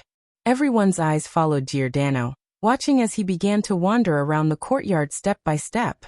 Gu Fei's eyes followed him, and his hands did not stop, quickly recording. The actions of all the NPCs in the courtyard changed because of Giordano's appearance. Gu Fei groaned inwardly. This meant that the previous recording was likely to be in vain, because Giordano's presence and absence were completely different situations. He needed to re-record the situation when Giordano appeared, and that would take more time. The players did not affect Giordano's actions, and that was the only good news. Gu Fei's eyes swept across the courtyard, and he discovered that there were a few people in the fog walking towards a certain place in the courtyard. Gu Fei had an idea, and he used his binoculars to look at these people. He saw that it was the guild leader, 3 Sides of Maple, and the others. Drifting was also among them. This guy, why does he have to join a group to fool around with? Gu Fei thought about Drifting joining the Black Hand mercenary group in Cloud City. For someone of his level, he naturally could join any guild or mercenary group he wanted, and a bunch of people would fight to join him. This guy was the king of job hopping. Gu Fei. The location where 3 Sides of Maple and the others went was just as Gu Fei expected. It was a place that Giordano had passed by. During Giordano's stroll, he had stopped twice to interact with other NPCs. This was the 3rd time he stopped to interact with the players, and it was probably to announce the current progress of the quest. After this, the attention of the players faded, and Giordano continued. He stopped for the 4th time, and it was still an interaction with NPCs. After this, Giordano turned around and directly returned to the city hall. Will there be a chance to attack? Yan Xiaozhu saw everything clearly. Giordano walked around in a circle under everyone's gaze, so there was no chance to assassinate him. It's too early to say that there's no chance, Gu Fei said. From a rough observation, Giordano's route didn't have any obvious places to hide, and it seemed impossible to assassinate him without anyone noticing. Maybe it wasn't impossible. It was just that he hadn't found it yet. Gu Fei thought like this, and he made up his mind to observe again. In the end, he began to put the items back into his pocket. Yan Xiaozhu was pleasantly surprised. You're leaving? Yes. I'll observe him the next time he appears. There's no point in observing him now, Gu Fei said. After saying this, he took out a flying hook and hooked it on the wall slide. You go first. Yan Xiaozhu still wanted to see a demonstration, so she saw Gu Fei jump down. Hey, you! Yan Xiaozhu exclaimed. In the game, there was such a thing as falling to death, and the resistance to falls varied depending on the class. In short, a mage was definitely not a character that could resist falling, and a height of 12 meters was enough to kill them. Yan Xiaozhu stuck her head out to see the tragedy, but she saw Gu Fei point with a finger right before he landed. His body flashed, and he disappeared from midair, landing firmly on the ground. He turned around and looked at Yan Xiaozhu. What about me?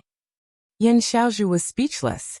There were rumors that mages' resistance to falls depended on spells, such as casting a spell that would make their body fall to the ground like a feather. Using teleportation in midair could be considered a heroic method. Yan Xiaozhu didn't dare to jump more than 10 meters, so she grabbed the rope and slid down bit by bit. Thankfully, nothing bad happened. Gu Fei put away the flying hook, and Yan Xiaozhu asked, "What do we do next?" "We'll observe again next time," Gu Fei said. "Like today?" Yan Xiaozhu asked. "Yes," Gu Fei said. "Maybe there are other ways," Yan Xiaozhu said. "But we still need to collect information," Gu Fei said. "What do you need me to find out for you?" Yan Xiaozhu asked. "Nothing at the moment. I'll let you know if I think of anything," Gu Fei said. "Maybe we should ask my sister for help. She knows a lot more than I do," Yan Xiaozhu said. Gu Fei thought back to Strange Eye's analysis of him. She was clearly a clear-headed girl. Compared to Yan Xiaozhu, who was an immigrant, she should have a better understanding of Xia Fog City. Perhaps she could really be of help.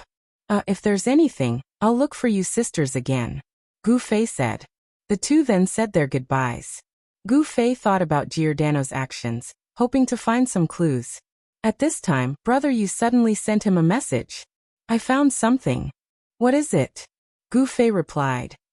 There are oak forests around many major cities, but from the diary he passed by Waterside City before he arrived at Xiaoyu City. "So there is only one major city," Brother Yu said. "Is it Shady Forest City?" Gu Fei asked. "How do you know?" Brother Yu was shocked. "Because there are a lot of trees there," Gu Fei said. "Your way of guessing is too crude, you know." Gu Fei directly closed the message from Brother Yu and sent another message. I also have some clues. Why? As soon as Gu Fei said that, Brother Yu immediately asked, not in the mission list? Yes. Pht. Brother Yu also thought like a player. Chapter 459. The 6 members of the child elite group once again met up in the tavern. The quest list didn't show up, and Gu Fei made it up himself. This group of online gaming veterans didn't think much of it. Unscathed in battle and Yutian Shunming went out for a stroll. Because the fog was too thick, they couldn't see any beauties, and they couldn't find quest NPCs. They weren't used to farming monsters, so they didn't like this place from the bottom of their hearts. They already had the intention to leave. Brother Yu was even more eager to set off to Forest Shade City to find the log cabin in the oak forest. Unscathed in battle and Yutian Shunming both felt that Brother Yu's analysis was more reliable. They all tried to persuade Gu Fei to be more sensible, and not always do things that were illusory. Gu Fei showed the same disapproving expression as the others when they tried to persuade him. For me, Gu Fei said, level, experience, and equipment aren't the most important. I just feel that this game is like another kind of life, and the things that I've learned can be put to good use here. So, it doesn't matter where I can receive the quest, because the result that I'm after isn't the quest reward that you're longing for. As he spoke, Gu Fei looked at them and said, this game is obviously different from the previous MMOs. The new technology can create many environments that weren't there in the past. If you continue to stick to the original way of thinking, there will be a limit to the amount of fun you can have. Fuck. All the experts gave Gu Fei the middle finger. Since when was it a layman's turn to lecture about games? The name of this game is called Parallel World, and there's a certain logic to it. But this world is ultimately in the hands of all the players. If we continue to use the concept of a normal kimchi MMORPG, it can only be a game. If we change our mindset, this will be a real parallel world, Gu Fei said. He's really grown up. He can even say such a professional name like kimchi MMORPG. Yutian Shunming looked at the others. Then Sword Demon looked at Gu Fei thoughtfully. From his eyes, everyone clearly saw something. Sure enough, Sword Demon suddenly nodded. You're right. I want to try your mission to assassinate Giordano with you. Of course. Gu Fei smiled. Tell me about the current situation, Sword Demon said. Look. Gu Fei took out his notebook and began to describe to the sword ghost what he had observed from the observation post on the wall. The two of them had already begun their discussion. It's over. Sword Demon has learned bad things from Qianli. Unscathed in battle looked at the other 3 and muttered. Yutian Shunming looked at Gu Fei holding a small notebook and said, Qianli has learned bad things from Brother Yu. Get lost. Brother Yu scolded, but at this time, Gu Fei holding a notebook and explaining was indeed a bit similar to him. What about us? Should we go to Forest Shade City to take a look? Unscathed in battle said. This. Brother Yu suddenly lowered his voice and pouted in Gu Fei's direction. Without Andrew Su's diary in Qianli's hands, I'm afraid we won't be able to get the mission, right? Oh yeah. These people were obviously still sticking to the conventional game thinking. I can't lend this diary to you, Gu Fei said. Damn, how can this guy's ears be so sharp? The 3 jumped up. Gu Fei shook his head with a bitter smile and continued. There may be some clues in the contents of this diary. I still want to study it. Why don't we go to Forest Shade City first? If we confirm that there are items needed for the mission there, we can ask Qianli to send them over. By then, Qianli will probably be almost done with his research, Unscathed in battle said. You don't have confidence in the information I gathered? Brother Yu was dissatisfied. He firmly believed that the mission was in Forest Shade City. No, Unscathed in battle said quickly. We go there first and the diary will arrive later. That's it. Brother Yu nodded. What about you? At this time the 5 people at the table looked at the 6th person, Han family young master. The people here had already confirmed what they were going to do. Only he hadn't said anything yet. A bunch of idiots, Han family young master said. Damn it, don't care about him. This guy is so annoying. Everyone said one after another. Isn't it? Han family young master asked. Brother, you followed the guidance of the diary to receive the unfinished mission of Misty Assassin. What is this unfinished mission? It seems to be what Qianli is doing now, right? Everyone was stunned. So, even if you go to Forest Shade City and receive the mission, you still have to come back here to do the same thing as Qianli. What's the difference? You guys seem to have different opinions. If you're not idiots, then what are you? Han family young master said. Maybe after receiving the mission the situation will change. Brother, you said. This was also a reasonable speculation in online games. Events that couldn't be carried out could be carried out after completing the prequel. No way. There will be changes? Gu Fei was afraid of this. He worked hard to record the situation in the diary. Once the mission was received, the situation would change, and all his efforts would be in vain. Inference. Brother, you said quickly. Let's do as we said just now. Brother, you go to Forest Shade City to see if there really is a mission. Qianli and I will first pay attention to the situation here. If there really is a mission, Qianli will wait for them to come back after receiving the mission, and then we'll all complete it together. Sword Demon said. Oh, that's fine. Gu Fei nodded in agreement. In this way, everyone took what they needed. Brother Yu and the other two immediately got up and went to Forest Shade City. I'll take you to see the situation there, Gu Fei said to Sword Demon. The two got up and prepared to leave. Before leaving, Gu Fei threw the diary to Han family young master. Take a look too. It was undeniable that this guy's brain was very useful. It was a pity that he didn't use it at this time to be a wine vase here. Han family young master wiped the diary in front of him and used it as a wine coaster. If it's boring. Gu Fei and Sword Demon left the tavern and came to the city hall courtyard, but this time he chose another position to climb the wall. Previously, Gu Fei's observation position was at the front of the city hall. Although he had a good observation of the situation at the entrance of the city hall, the back of the city hall was blocked by the building, so Gu Fei didn't know anything about the situation at the back.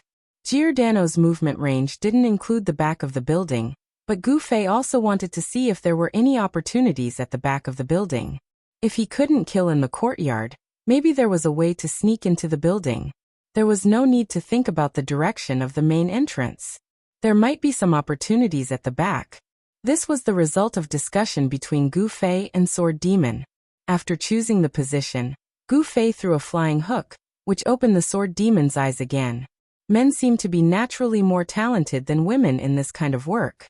Sword Demon was a novice like Yan Xiaozhu, but he completed it much more quickly and didn't give Gu Fei much of a headache. Look, there's no fog in the courtyard. Gu Fei had already told Sword Demon about this situation, so it was time for him to see it for himself. Yes. Sword Demon nodded. The building of the city hall was, of course, not like the shape of a modern skyscraper, but like a castle in an ancient villa. It was taller than the walls of the courtyard, and the walls looked very old and heavy.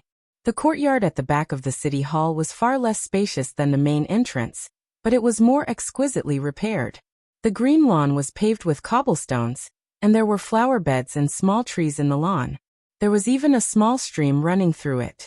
The sound of the trickling water could be heard clearly by Gu Fei and Sword Demon on top of the wall. Obviously, the back of the city hall was a quiet and serene leisure area, equivalent to a family's back garden. Placing guards with bright helmets and angry swords in this kind of place was obviously something that would spoil the mood. Therefore, the looseness of the security in the backyard made Gu Fei exceptionally happy. He did not expect to get it so easily. He was already looking for a back door at the back of the town hall. There it is. The sword ghost had already seen it and pointed. The door was not as wide and magnificent as the front door, but there were still two guards on the left and right. Gu Fei took out his binoculars and looked at them. They were no different from ordinary guards. Places with guards were naturally more or less troublesome, so Gu Fei continued to observe with the binoculars and suddenly asked Sword Demon a question. What era is this game set in? What? Sword Demon was stunned by the question. Nothing, I'm just curious about this world and want to know more, Gu Fei said. This? I'm not too sure, Sword Demon said. Looking at these buildings, I don't know what style they are. Gu Fei sighed. I don't know either. Sword Demon suddenly felt a little ashamed. He found that as a top expert in the online gaming world, his understanding of the game was actually quite one-sided. He didn't know many of the very superficial things in the game. Equipment, skills, PK skills. Was the meaning of a game really just these? This city hall is built in the Baroque style, someone suddenly said. Gu Fei and Sword Demon were shocked. They quickly turned their heads and Gu Fei saw Yin Xiaozhu making a face at him. Beside her, Strange Pupil was looking at the city hall and continuing. This kind of interspersed curved and elliptical space is a common technique used in Baroque architecture. It should be correct. Strange Pupil then turned to look at the two and continued. In terms of architectural style, this game can't be found in a specific era, but from the items that have appeared, optical glass is probably a product of the 18th century. Optical glass? The two did not know why Strange Pupil suddenly mentioned this. Binoculars. Strange Pupil pointed at Gu Fei's hand. You're a scientist, right? Gu Fei and Sword Demon did not want to admit their lack of knowledge. Hee, I said my sister knows a lot. Yin Xiaozhu said. This isn't the time to talk about this, is it? Gu Fei came back to his senses. Why are you guys here? When Gu Fei and Sword Demon first came up, there was no one on top of the wall. These two must have come later, and were now walking towards them. After I told my sister about you, I came over to take a look, Yin Xiaozhu said. Chapter 460. Have you found a way? Strange, I asked Gu Fei and Yin Xiaozhu. We can avoid the guards, Gu Fei said. I think we should climb through the window and see if we can sneak in. Speaking of which, how did you get up here? Hee. Yin Xiaozhu looked mysterious and did not say anything. The sword ghoul, however, had already noticed the misty, cloud-like light circling Strange Pupil's feet. Is that the sorcerer's flight? Yes. Strange, I nodded. What is it? Gu Fei asked Sword Demon. A sorcerer's spell. It allows you to fly for a short period of time, Sword Demon said. That's amazing. Gu Fei was surprised. But it has a short duration and a long cooldown. It might be useful for escaping, but its practical value is limited. Sword Demon was honest. Yes. Strange, I nodded in agreement.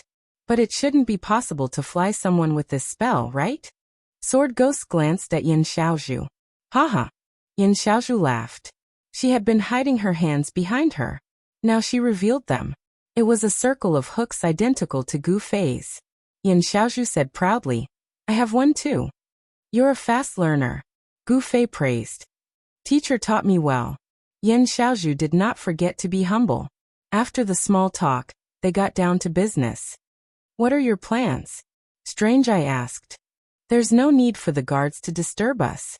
I think it's better to sneak in through the window, Gu Fei said. You know the layout inside, which room the target is in, and if there are guards inside. Strange, I asked. I don't know. Do you? Gu Fei asked. As far as I know, there's only one player who has entered the city hall. He should know something about the situation inside, Strange, I said. Who? Gu Fei and Sword Demon asked in unison. Apple cider vinegar, Strange, I said. I think brother you mentioned it before.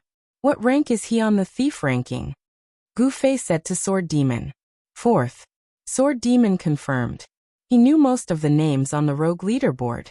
Even if brother you did not mention apple vinegar, he would have known about the existence of this rogue. That's him. Strange, I nodded. This man is a PK maniac. He's always looking for people to kill when he has nothing better to do. I heard that he's accumulated a lot of PK points because of this. That's why he's done a lot of wanted missions. That's how he got a wanted license. With that, he's allowed to enter and leave the city hall. Gu Fei was pleasantly surprised when he heard that. A wanted license? I have that too. At the same time, he felt that the world was indeed big. What he had done, there were others who could do it. Although Gu Fei was nimble and focused on his bounty quest, his daily gaming time was still very limited. Others could spend more time than him, but they could still achieve the same results as him. Sword Demon had also gotten the Windchaser boots on his own. Gu Fei took out the wanted license and asked curiously, My license is already number 1. What's his license number? Of course, no one could answer that question. Gu Fei did not have time to think about that. He continued to ask Strange Eye, how do I use it? Do I have to show it to the guards when we enter? That. I don't know. I'll try. Gu Fei said. Now. It might be a little troublesome now. Because of the mystifying quest, I'm afraid their guild won't let players enter the city hall easily, Strange Eye said. I said I have a quest. Gu Fei said. Many troublemakers have used that excuse. Mystifying quest will definitely think that you're the same as them, Strange Eye said. To be honest, I'm the same. I don't know what kind of punishment they'll receive for killing the guy who gave them the quest. Gu Fei looked into the distance sadly. I wonder if the license will work if we go through the back door? Gu Fei said. Naturally, it was another question that no one could answer. I'll give it a try, Gu Fei said as he jumped down. He teleported in midair and landed steadily on the ground. There were no players in the backyard because they did not think that anyone could climb over the 10-meter-tall wall. Therefore, they focused all their attention on the front door of the courtyard and were highly alert of players coming in and out. Sword Demon and the other two stood on top of the wall. When they saw Gu Fei land, they went straight for the back door. Yin Xiaozhu suddenly hung the flying hook on the wall and muttered, "Get ready, what if he runs for his life later?" In the end, Gu Fei stopped in front of the two guards for a moment, then turned around and waved his hand in the direction of the three people. Then he entered the government hall. We did it. It was such a simple thing, but the three of them could not help but feel excited. It was the first time Gu Fei had entered such a tall building in the game. The hallway in the room was spacious. There were wall lamps on both sides of the wall. The number of guards was similar to the number of wall lamps. There was a guard every few meters on both sides of the road. They turned a blind eye to Gu Fei's entry. Clearly, it was the effect of the wanted license. Gu Fei walked boldly to a guard and asked, "Where is Giordano?" "The guard room on the 3rd floor," the guard replied. "Can you take me there?" Gu Fei asked for a foot after being given an inch. He was an NPC, so he should use him as much as he could. "No," the guard actually replied. Gu Fei had to find his own way. A few minutes later, he received a message from Sword Demon. "What's the situation?" "The terrain is very complicated," Gu Fei replied. He actually could not find the stairs. He felt that he had been infected by Yutian Shinming. In the end, he asked the guard again, but he still found nothing in the direction that the guard pointed out. There were only walls and doors on this side. Later, when Gu Fei pushed open a door, he didn't know whether to laugh or cry. It turned out that all the doors on this wall led to an extremely spacious hall. This hall was also a hallway, with escalators spiraling upward on the left and right sides. Gu Fei went up the stairs to the 3rd floor, and found a guard to ask where Giordano was. Finally, he arrived outside the guard room. Gu Fei took a deep breath. Was it that easy? He just had to go in and kill Giordano and it would be over? After all, this was a game. Even if Gu Fei died here, the mission should be considered completed. Gu Fei thought as he pushed open the door. He was wrong. This was a very large room, and there were many people in the room. Giordano was dressed differently from the ordinary guards, and he stood among them. He was right in front of Gu Fei, but Gu Fei didn't dare to make a move. It was difficult to fight one guard alone, let alone a group here. He had no chance of getting close to Giordano. As such, Gu Fei decided to observe from the side for a while to see if these NPCs would just stand there rigidly, or if they would move. Gu Fei was very patient. He saw that there was a sofa and a chair in the room, so he simply went over and sat down. A game is a game after all. Gu Fei leaned on the sofa and thought contentedly. Is there such an arrogant assassin? Unscrupulously sitting in front of the target like this? It's too funny. Gu Fei was patient, but the three on top of the wall couldn't hold back any longer after being exposed to the wind for a long time. How is it? Did you find the stairs? Sword Demon asked again. I found it and saw the target, but there's no chance to make a move. He's with a lot of guards, Gu Fei said. He didn't move? He wasn't alone? Sword Demon asked. I'm waiting, Gu Fei said. Where? Sword Demon asked. Next to him. Gu Fei said. The sword ghost also had his own considerations in mind. Gu Fei's previous argument of playing a role in the game and living a new life was very touching, but looking at the current situation, it wasn't easy to be such a game character. The assassin and the target were face to face, and there was no reaction. This was too unreal, too unnatural. Even in the game, such an exaggerated scene shouldn't happen. Sword Demon believed that the reason was because Gu Fei didn't receive any mission at all. So for Giordano, he wasn't an assassin, but an ordinary player with access to the city hall. After all, the game still had to follow the rules of the game. Sword Demon was a little disappointed. He was really looking forward to the feeling of a real second world that Gu Fei had expressed. Gu Fei sat in the room for a moment. Thinking that there were still 3 people waiting for him on the wall outside, he felt a little apologetic, so he sent a message to the 3. I don't know how long I have to wait. Why don't you leave first? No hurry, the 3 replied. Gu Fei thought about it and suddenly came up with another idea. He suddenly got up, walked around the room, and reached out to push open a side door next to the hall. This room was empty, and there was some junk piled up. It seemed to be a storage room. Gu Fei stood at the door and suddenly turned around and shouted, Giordano! Giordano turned his head and Gu Fei slowly retreated into the room. In his heart he said, Come, come, come. Gu Fei boldly used the rules of the game to trick the NPC into this empty room, and then closed the door to deal with him. In the end, Giordano looked at him but didn't move. He just shouted, Oh, you're here. This time it's this guy. Come and arrest him. What? Gu Fei was puzzled. Giordano stood still, but after shouting this to Gu Fei, he reached out his hand. Gu Fei walked forward in a daze. Giordano was holding a stack of paper in his hand. This is his information, Giordano said. Gu Fei reached out and took it. The system prompt immediately sounded, Daily Wanted Quest received. Daily quests were different from ordinary quests. They refreshed repeatedly, but each person was limited to 1 per day, and the total number of quests was limited. It was first come, first served. In addition to daily quests, there were weekly and monthly quests. The higher the level, the more generous the reward. Daily quests were mainly experience and money, but they were much more generous than ordinary quests.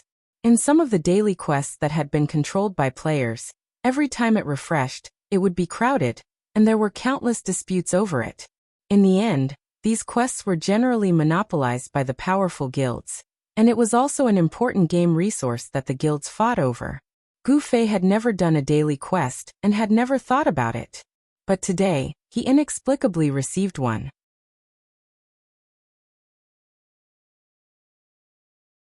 Chapter 461. Gu Fei, who had received the documents, was less than a meter away from Giordano. He drew his sword and attacked. He was within Gu Fei's attack range. If Gu Fei was sure that he could kill Giordano in 1 hit, he would definitely make a move. But that was obviously not possible. As the leader of the guards, Gu Fei believed that he had extraordinary strength. Even if he was at the level of a guard, Gu Fei would not be able to defeat him in a one-on-one fight. Kill him in 1 hit? That was an unrealistic thought. Therefore, Gu Fei did not act rashly in the end. He took back the documents and watched as Giordano chatted happily with the group of guards again. Gu Fei looked at the information in his hand. Fuck. What a coincidence. Gu Fei cried out involuntarily. The target that the information pointed to was the person that Strange Pupil and the others had mentioned, Apple Vinegar, the PvP maniac from Xiaofog City. Gu Fei flipped through the 17 pages in his hand. It recorded Apple Vinegar's level, class, and past crimes. In other words, it was a PvP record. It seemed that the daily bounty would be calculated based on a player's past PvP points. It was only natural that Apple Vinegar, the #1 PvP maniac in Xiaofog City, would be chosen for the daily bounty. Don't tell me that jail time is also calculated? Is this guy going to be imprisoned for life? Gu Fei sighed. A person with 17 pages of PvP records, his hands were stained with the blood of players. It was not too much to say that he would be sentenced to life imprisonment. At the same time, Gu Fei thought about himself. He did not know if he would become a daily bounty target. But when he saw Apple Vinegar's total record, Gu Fei realized that he was actually insignificant. He had become the champion of PvP points a few times, but in terms of cumulative PvP points, he was no match for Apple Vinegar. Apple Vinegar had 1642 PvP points. This meant that he had exploited the levels of 1642 players. From the start of the open beta until now, this guy had killed more than 10 people a day on average. Gu Fei felt ashamed. This guy was a PK maniac. Those guys in the elite group actually said that he was the same. They really hadn't seen the world. Sighing, Gu Fei really wanted to meet this guy. Flipping through the mission interface, he saw that the word Xiaowu City's Daily Wanted Mission had appeared in the mission interface. However, it was only a title, because the contents were all in Gu Fei's hands. This startled Gu Fei. This was because ordinary wanted missions would show the number and coordinates of the wanted target in the mission list, but this daily mission did not show it at all. How was he supposed to find this person? Looking for someone again. I just played this game with Jian Nenyu. Why am I always stuck in this kind of trouble? At this time, another message came. It was from the three men on the wall again, asking about Gu Fei's situation. I didn't kill him, but he gave me a mission. Gu Fei didn't know whether to laugh or cry. What mission? Daily wanted mission, so I came out. Let's talk when we meet.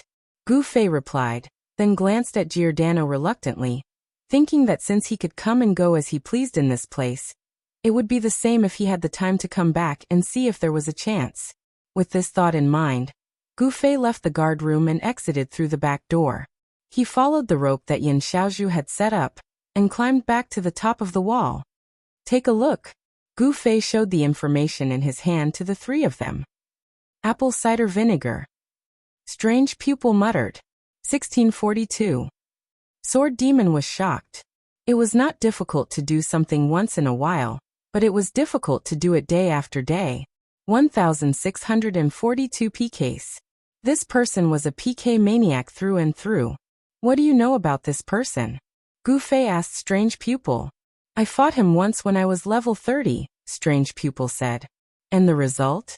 Gu Fei asked. I died. Strange Pupil was regretful, but he was calm. His skills were too good, I was no match for him. Even if I fight him again, it would be the same. Did he look for you again? Sword Demon asked. He felt that a PK maniac like Strange Pupil would be more than happy to find a high-level player like him. I don't know, but I haven't seen him again, Strange Pupil said. It was not easy to run into each other in such a large environment, or else it would not be so hard to find someone. There are still people being attacked by him every day. Of course, he doesn't succeed every time, or else his PK record would be much higher, Strange Pupil said. But at least he hasn't died, right? Sword Demon said. Yes, he always manages to escape when things go south, Strange Pupil said. Interesting. Gu Fei clenched his fists. So are you going to look for apple cider vinegar or continue with your assassination mission? Sword Demon asked. Let's do it together. Since this guy has a wanted license like me, then he probably knows about this daily wanted mission as well. It's very likely that he also comes to do it every day. So I'll stay with Giordano and observe his situation while waiting for this guy to accept the mission. I'll complete my mission at the same time. It's killing two birds with one stone. In fact, Gu Fei had already thought it through. He had purposely come out to inform the three of them in person, and persuade them to leave first, because it seemed like they couldn't do anything about what was going to happen next. As expected, the three of them could not enter the building and naturally could not do what Gu Fei wanted to do, so they could only leave regretfully. Do you want me to leave the rope here? Yin Xiaozhu asked. No need, I know what I'm doing. Gu Fei smiled. Sigh. Sword Demon sighed. He thought he had found something interesting to do, but in the end, he had nothing to do after climbing a wall. Gu Fei understood his sigh, and could only help him divert his attention. The Encyclopedic Classics is probably going to come online soon. I'll inform him then, and you can make a deal with him. Okay. This was good news for Sword Demon, but he could not help but feel melancholy when he thought of the debt he would have to pay for this. Sadness and happiness, disaster and blessing always coexisted. Gu Fei returned to the ground and entered the city hall building. This time, he went to the guard room with familiarity. The scene inside was no different from when he left. Giordano, Gu Fei yelled. He wanted to see if he could lure him over. Giordano raised his eyelids. Is the mission completed? No, Gu Fei answered. Giordano immediately turned his head and ignored him. Gu Fei sat back on the sofa helplessly and waited. It was boring to wait. The sky outside the window was getting darker and darker, and the game was about to officially enter its night. When Gu Fei was thinking about what these NPCs would do in the dark, the NPCs suddenly gave him an answer. Several guards quickly came to Gu Fei and motioned for him to leave. Gu Fei had always treated NPCs like air. Now that the NPCs suddenly took the initiative to make a request, he was really not used to it. Can I not leave? Gu Fei found that these guards, Giordano, and the other NPCs seemed to be dispersing. This was an opportunity. Perhaps there would be a chance to be alone with Giordano. No. The guard coldly refused Gu Fei's request. How can I do that? Of course, it was impossible to move the NPCs with emotions. Gu Fei only wanted to understand their rules. You don't have enough authority, the guard replied. What authority do I need? Gu Fei asked. The guard did not answer. At this time, a message appeared in the system channel. Night has fallen. Please leave the city hall, or you will be treated as an intruder. The guards were already glaring at Gu Fei. Gu Fei did not dare to delay any longer. He hurried downstairs and wanted to leave the way he came, but found that the back door was locked. He shook it twice, but it did not open. The system notification appeared again. All the guards in the corridor began to hold the hilt of their swords and stare at Gu Fei. Gu Fei did not care about anything else and ran as fast as he could toward the main door. Bang! The heavy sound of the door closing came from behind Gu Fei. The second he rushed out of the main door of the city hall was locked. Gu Fei felt like he was escaping from a disaster. At this time in the courtyard, Gu Fei looked up. Under the night sky, the arrangement of the guards in the courtyard was completely different from the arrangement in the day. The guards who were standing in a dignified manner had all disappeared, but the number of patrolling guards had only increased. Is there still a chance to go in? Gu Fei took a few steps back and looked up at the city hall building to see if there were any other possible entrances. In the end, he heard the messy sound of footsteps behind him. Turning his head, there were players rushing toward him from all directions. Beside him, there were obviously thieves in stealth. These were the players of the guild Flowers in the Fog. Arranged by the guild, they would have people patrolling the courtyard every day. If anything happened, they would rush to help the NPCs solve it, in order to improve their completion rate. But they were more afraid that some players would deliberately come to cause trouble and ruin their completion rate. There were many such people, and most of them were from other guilds in Red Fog City. They did not want to sit back and watch Flowers in the Fog become stronger and stronger, because at this time, there were already quite a few guilds that had completed this reward quest. Everyone heard that the reward was a direct guild promotion, so guilds like Flowers in the Fog that had yet to complete the quest caught a chance. They had achieved what Unsworn Sword had once dreamed of. Break through to level 6 from a level 5 guild that had already done some construction. Then complete the quest and get the reward straight to level 7. Flowers in the Fog was already level 6.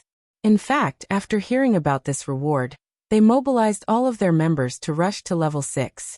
In this way, after completing the reward and getting straight to level 7, the other guilds in the city were at most level 5. They had no way of fighting back, so they could not help but feel worried. If this place was not full of guards, these guilds would have gathered their troops to charge in and turn the place upside down, causing Flowers in the Fog's completion rate to fall into the negatives. But the hateful guards prevented them from being so rampant, so they organized some sporadic harassment. Every day, they also arranged for people to be in charge of the time, and there were endless tricks up their sleeves. Flowers in the Fog was about to go crazy, but other than being careful, what else could they do? As everyone became more and more proficient in the security work, Flowers in the Fog, who had the right time, place, and people in the courtyard, had not been successfully attacked for a long time. But just now, just as night fell, someone suddenly noticed that there was such a person suddenly coming out of the entrance of the City Hall building. No one knew how this person came in. The security at the entrance was the strictest. In great shock, Flowers in the Fog had already mobilized all of its troops and surrounded Gu Fei.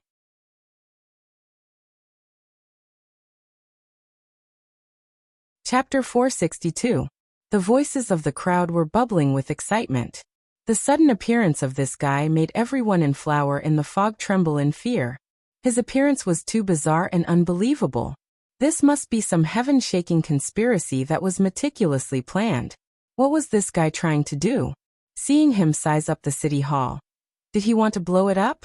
Even if Gu Fei knocked on the door a few times, they would be worried that the NPCs in the building would run out and say that he was disturbing their sleep. In the blink of an eye, the other party had decided to surround and kill him. Their guild leader, 3 Sighs of Flowing Maple, had completed the deployment. Players of all classes had already gathered in this direction. 3 Sighs of Flowing Maple was a warrior, so he couldn't lead the charge at the very front. He could only shout, "Quick! Protect the door!" Got it. A few bandits received the order. They usually lurked near the door of the city hall. At this moment, they revealed themselves. However, they didn't rush toward Gu Fei. Instead, they lined up and blocked the door behind them. The other players shouted as they rushed over. They waved the items in their hands. Gu Fei took a closer look and realized that they were actually torches. Many of these players held lit torches in their hands. The dark night in the game was illuminated by them, as if it was daytime. These torches were a common item for the players of Dawn Fog City. Everyone had one. Due to the obstruction of vision in the fog, when they couldn't find their companions, they would light up torches and use the light to tell their companions where they were. However, for an outsider like Gu Fei, this was something he had never experienced before. While Gu Fei was puzzled, he saw the approaching players suddenly roar in unison. The torches in their hands were like grenades as they hurled them at Gu Fei. Countless torches flew into the sky, drawing arcs as they fell towards Gu Fei's position. Wherever the torches pointed, Gu Fei's position was like a searchlight, instantly becoming the focus of everyone present. However, Gu Fei, who was about to be put on a bonfire, was still calm. The momentum of the flaming torches looked terrifying, but in fact, whether it was in terms of speed, accuracy, or coordination, they were far inferior to the 4 C's arrow formation. Gu Fei unsheathed his sword, took a deep breath, and suddenly attacked. Front and back, left and right, stabbing, pointing, cutting, and chopping. The light of the torches seemed to illuminate a stage for Gu Fei. In the middle of the stage, Gu Fei brandished his sword like a whirlwind. Wherever the tip of his sword pointed, the torches that were hit would change their trajectory and collide with the torches beside them again. All the torches seemed to hit a wall at the same time and suddenly began to fall like raindrops, surrounding Gu Fei and falling into a ring of fire. All the players were dumbfounded. They had expected that the torches they had thrown would not hit their opponents, and they had all sorts of plans to deal with it in the future. However, this situation had never happened before. In their minds, such an attack could only be dodged. It was impossible to block it. However, the person in front of them had blocked it. Gu Fei, who was in the middle of the ring of fire, was unreasonably bright due to the intensity of the flames. No one could see his face clearly. Gu Fei, on the other hand, was holding his collar and fanning himself with all his might. He awkwardly muttered to himself, "This is too much. It's so hot." Gu Fei, who was in the middle of the ring of fire, felt that his hair and eyebrows were about to be scorched. This can't go on. Gu Fei reached out and used teleportation to move out of the ring of fire. He instantly felt a cool and pleasant sensation, and he felt much more comfortable. Screams of shock rang out around him. A blurry figure in the fire suddenly flashed out of the ring of fire, and was much closer to them. Many of the players thought that something supernatural had happened. "There's a ghost," someone exclaimed. "Fuck. What's so scary about a ghost? I've killed zombies before." A player who claimed to be the boldest player in the guild usually liked to go to those graveyards, cemeteries, and other places that everyone thought were a little scary. He often fought with some non-human, disgusting monsters. Now, seeing so many of his companions panicking like this, looking at everyone with disdain. In a situation where everyone had the intention to retreat, he fearlessly took a few steps forward. After carefully looking at Gu Fei, he laughed out loud. "You're obviously just a mage." Mage. Everyone froze. They saw Gu Fei straighten his clothes and walk toward them. Someone secretly took out a weapon and was about to attack again. Suddenly someone shouted, "Wait! Don't attack!" The voice came from the back of the team. A gap appeared in the crowd, and everyone saw their guild leader in Drifting, who had just joined their guild today. He was one of the top 5, the #1 mage on the ranking board. Drifting. Gu Fei also saw Drifting and waved his hand to greet him. "It's really you. I thought it could only be you with such incredible skills," Drifting exclaimed. "Haha, it's me. Hello, guild leader Flowing Maple. We meet again so soon." Gu Fei greeted 3 Size Flowing Maple. However, 3 Size Flowing Maple's expression was serious. He wasn't as friendly and polite as before because he needed to know more. "What are you doing here?" "Nothing much. I'm just taking a walk," Gu Fei said. 3 Size Flowing Maple frowned. He couldn't check the progress of their quest in real time. He could only check it every time Giordano appeared. Thus, he couldn't be sure if Gu Fei had done something bad to them. Thus, he had already sent people to check around the courtyard to see if there were any abnormalities. At this time, the people who went in all directions gradually returned. They didn't find anything wrong. "Qianli, if you have something to say, just say it. There's no point in hiding," Drifting said. He didn't believe that Gu Fei was just taking a walk. If he was just taking a walk, he and Yan Xiaozhu would have taken a walk a long time ago. Not long after, he came again and suddenly appeared outside the city hall. Drifting didn't know what method he used, but he was sure that it wasn't as simple as just taking a walk. Gu Fei made a helpless expression. "Alright, I really do have a quest here. I wonder if guild leader Flowing Maple can make things easier for me?" "So that's how it is." 3 Size Flowing Maple suddenly laughed. After laughing, he said, "Brother Qianli, for you to do this because of a quest, it seems that you know we have an important quest here as well, and that no one is allowed to come near, right? So, let me ask Brother Qianli, can you make things easier for us and let go of your quest for now? Once our quest is completed, this place will naturally be open to anyone." Gu Fei was quite surprised.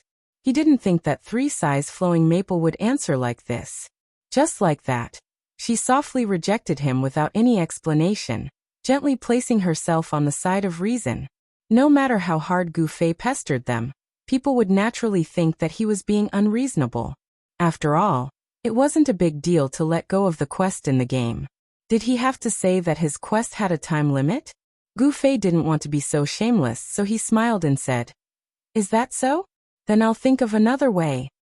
"Thank you, Brother Qianli," 3 Size Flowing Maple said calmly. At the same time, he waved his hand at his guild members. "Everyone make way." Everyone made way. Gu Fei waved his hand at everyone. "Sorry for disturbing you guys." He walked away. "I'll send you off." Drifting walked forward and put his hand on Gu Fei's shoulder. He was about to walk out with him. "Hey, what the hell are you doing?" Drifting asked in a low voice. "It's a quest," Gu Fei said. "Is there really a quest? Is it related to flowers in the fog?" Drifting asked. "Them? Aren't you one of them now?" Gu Fei said. I just joined. It takes time to change my words," Drifting said. Gu Fei smiled. "You always change places and join different guilds. Is there any special purpose?" "My ID is Drifting," Drifting said. "My purpose is to leave my footprints everywhere." "I see. That's amazing." "Don't change the topic. What quest are you doing?" Drifting said. It's not convenient for me to tell you," Gu Fei said. "It seems like it's related to the flowers in the fog quest." "Maybe. I'm not sure. In fact, I'm not even sure if it's a quest or not." Gu Fei smiled bitterly. "What are you talking about?" "I don't understand," Drifting said.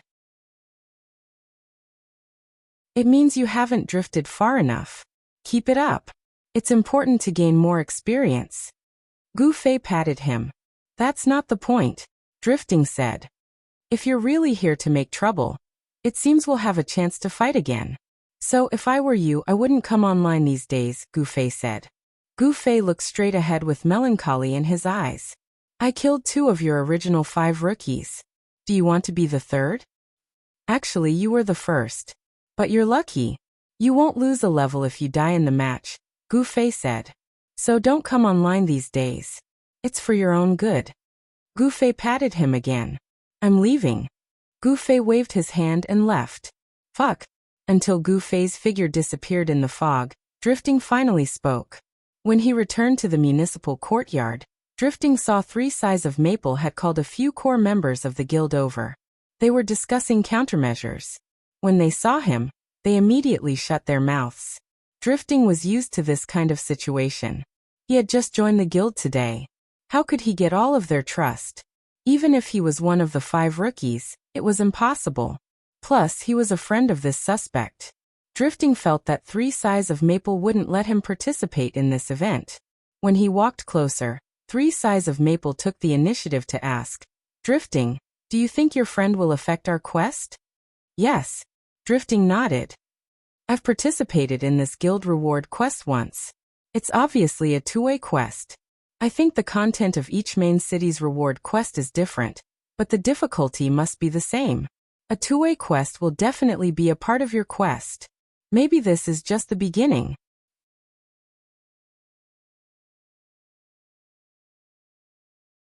Chapter 463. 3 Size of Flowing Maple attached great importance to Drifting's words and immediately asked, What's the specific mode? Can Brother Drifting explain it in more detail? It's the same as a normal 2-way quest. When you receive the quest to guard the city hall, the system will give you a quest in the guild building or the mercenary building. This will provoke the players to fight and make things difficult for each other, Drifting said. Fuck this again. One of the core members cursed. He had probably experienced a 2-way quest before and suffered from it. Guild quest. Mercenary quest. 3 Size of Flowing Maple repeated and immediately said, Quick, send someone to the guild building and the mercenary building to see if there are any quests like the one I just mentioned. Looking at the flower through the fog had focused all of their attention on the guard quest, which they didn't know when it would end.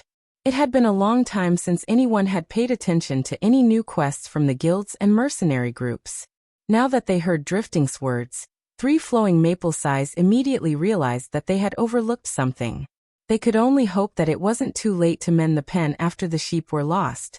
Gu Fei had only taken a few steps out of the door when he suddenly heard someone shout, Brother! It was quiet all around. The voice was very soft, but it was also very clear. Although it was sudden, Gu Fei had already identified the direction and turned to look to the left. If he didn't hear wrong, the voice came from the left side of the wall. There was no one. There was only fog in front of him. This was the magic of the city hall's wall. The inside and outside of the wall were 2 completely different worlds. There wasn't even a transition. Suddenly, he stepped from the clear world into the fog. Who is it? Gu Fei asked casually. He wasn't sure if the other person was talking to him. Can I talk to you in private? The voice came again. This time, Gu Fei had already identified the direction, but he still couldn't see the person. The other person was obviously hiding in the fog. Who are you? What do you want? Gu Fei said. Come with me first. The other person said. Gu Fei smiled bitterly. I can't even see you. How can I follow you? A ball of fire immediately lit up in the fog and floated in the air. Follow the torch. The other party said. This was the standard use of the torch in Xiaoyu City. Gu Fei did not know what the other party was up to, but as the saying goes, the skilled are bold, so he calmly followed. Gu Fei quickened his pace, wanting to catch up with the other party to see who it was. However, when he saw the outline of a human figure, the other party immediately quickened his pace, maintaining a certain distance from Gu Fei. Although Gu Fei didn't manage to see the other party's face clearly, he at least knew the other party's class. It was either an archer or a thief. Let's see what he's up to. Gu Fei thought to himself as he put his right hand into his pocket and gripped the night streamer sword. Perhaps they were local robbers. Thinking of this possibility, Gu Fei could not help but feel a little excited. The man continued to lead the way, and Gu Fei followed behind him without saying a word. Along the way, Gu Fei encountered a few other players. There were also players who carried torches. Although Gu Fei found it strange, the other players didn't seem to notice anything amiss. Eventually they walked out of the city gates. The torches continued to move forward, and the surrounding players and conversations gradually disappeared. Be careful of your feet. The other party, who had been quiet all this time, suddenly said. Gu Fei looked down. The two of them were no longer walking on a flat road. It was as if they were walking through a wasteland, overgrown with weeds and broken walls. Gu Fei walked around in circles. Weren't the robbers of Xiaoyu City a little too cautious? With such favorable weather conditions, was there really a need to find such a deserted place? Finally, the torches in front of them stopped advancing. Gu Fei couldn't help but stop as well. Perhaps there was a trap up ahead. Gu Fei didn't want to rush forward recklessly. He stopped in place and silently sensed his surroundings. There was no one, or rather, everyone was in the fog. In short, there was nothing but ruins as far as the eye could see. It's here. The other party said. Oh, then what's the matter? Gu Fei said. Brother, you don't seem to be from this city? The other party asked. Yes, Gu Fei replied. Where you come from and where you're going, we don't care. However, you seem to have a mission in the government office, so we have something in common. The other party said. We. That's right, we. The voice had changed, and figures began to appear from the fog. 1, 2, 3. There were 8 people in total. Gu Fei counted them clearly. Just as he was about to see who they were, they suddenly stopped. Brother, you don't seem to be masked? One of them asked. Masked? Gu Fei wondered. That's right. Because we don't want to know each other's identity, we all masked our faces. You as an outsider might not care if you don't plan to stay in Xiaowu City for long. However, we still want to remind you. The other party said. If that's the case, then I'll do as the Romans do. As he said this, Gu Fei took out a black cloth from his pocket and covered his face. Then one of the 8 figures seemed to raise his hand, and a black object flew towards Gu Fei. The second half of it unfolded in the air. It was an extremely large black raincoat. Seeing that it was about to be blown away by the wind, Gu Fei hurriedly raised his sword and hooked the raincoat back. As Gu Fei was puzzled, the 8 people finally walked out of the fog. Sure enough, they were all masked, and they were wearing this large raincoat. At first glance, they looked like octuplets. Do I have to wear this? Gu Fei asked. That's up to you. This coat is just a serial number. One of them said. Serial number? That person nodded. I said before that we don't know each other. We're just temporarily gathered for our own quests. However, because we're facing the strongest guild in Xiaowu City, we don't want to leave behind any trouble, so we have to be a bit mysterious. As this person said this, he lifted the corner of his raincoat and showed it to Gu Fei. There was a number 4 embroidered on it. Gu Fei hurriedly lifted the corner of his raincoat to look. There was a 9 embroidered on it.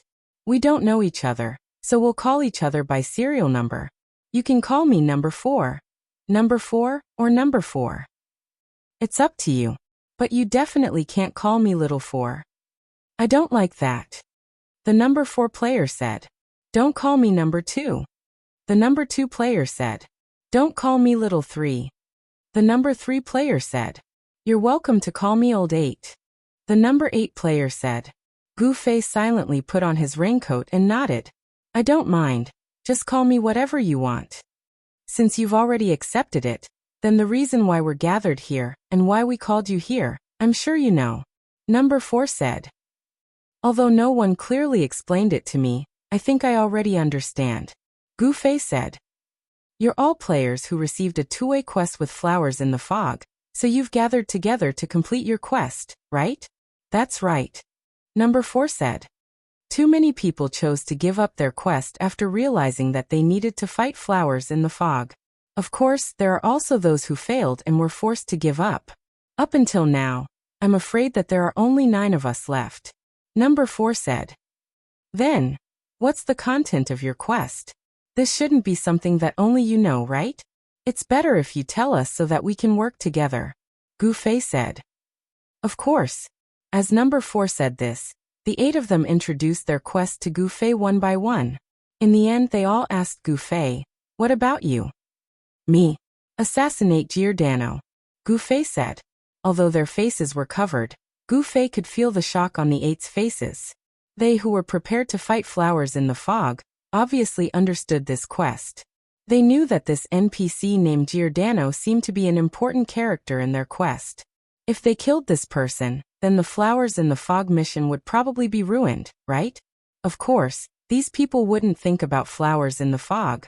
After a moment of surprise, they immediately asked, "How much do you know about the situation?" Giordano is in the guard room on the 3rd floor, but there are many guards there at the same time, so it's not convenient to attack. When the sun rises, he will come out of the government office to patrol the courtyard, but there are too many guards in the courtyard, and there are also flowers in the fog players watching closely. I haven't found any good opportunities yet, Gu Fei said. The 8 of them listened and nodded. Suddenly number 6 said, "Other than that, you seem to know something else." "Oh, what is it? What method did you use to avoid everyone's attention and suddenly appear outside the city hall?" Number 6 asked. Gu Fei smiled. "Speaking of this, why don't you talk about how much you know about the situation now?" When this group gathered together, there was no need to talk about identity or friendship. It was simply a blatant use of each other. Since he had entered this circle, Gu Fei could only follow their rules. After all, he couldn't possibly be sold off and still pay for it, right? Before handing over his trump card, Gu Fei naturally wanted to get some information from them first to see if there was any valuable information. As a result, number 4 sighed. "If the information we have is useful enough, we would have completed the quest long ago. Do we still need to squat here and discuss? Maybe the information you know is the last piece of the puzzle for us to complete the quest." "I see. At least let me take a look at the other pieces of the puzzle," Gu Fei said. "Okay, I'll tell you in detail," number 4 said as he squatted on the ground, picked up a branch, and started drawing on the ground.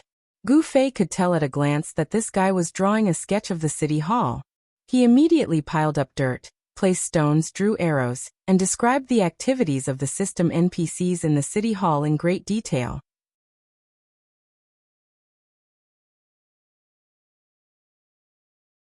Chapter 464.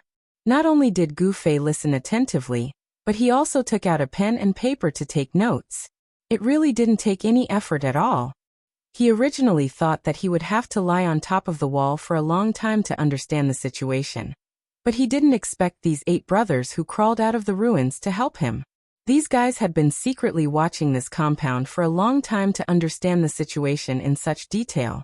Not only did they understand the actions of the guards and NPCs, but they also saw flowers in the fog as an important enemy, so after many days of observation, they also had a summary of the activities and habits of these players. Gu Fei listened, nodded, and took notes like crazy. Number 4, who was in charge of explaining, was obviously very satisfied with Gu Fei's attitude. The more he spoke, the more excited he became.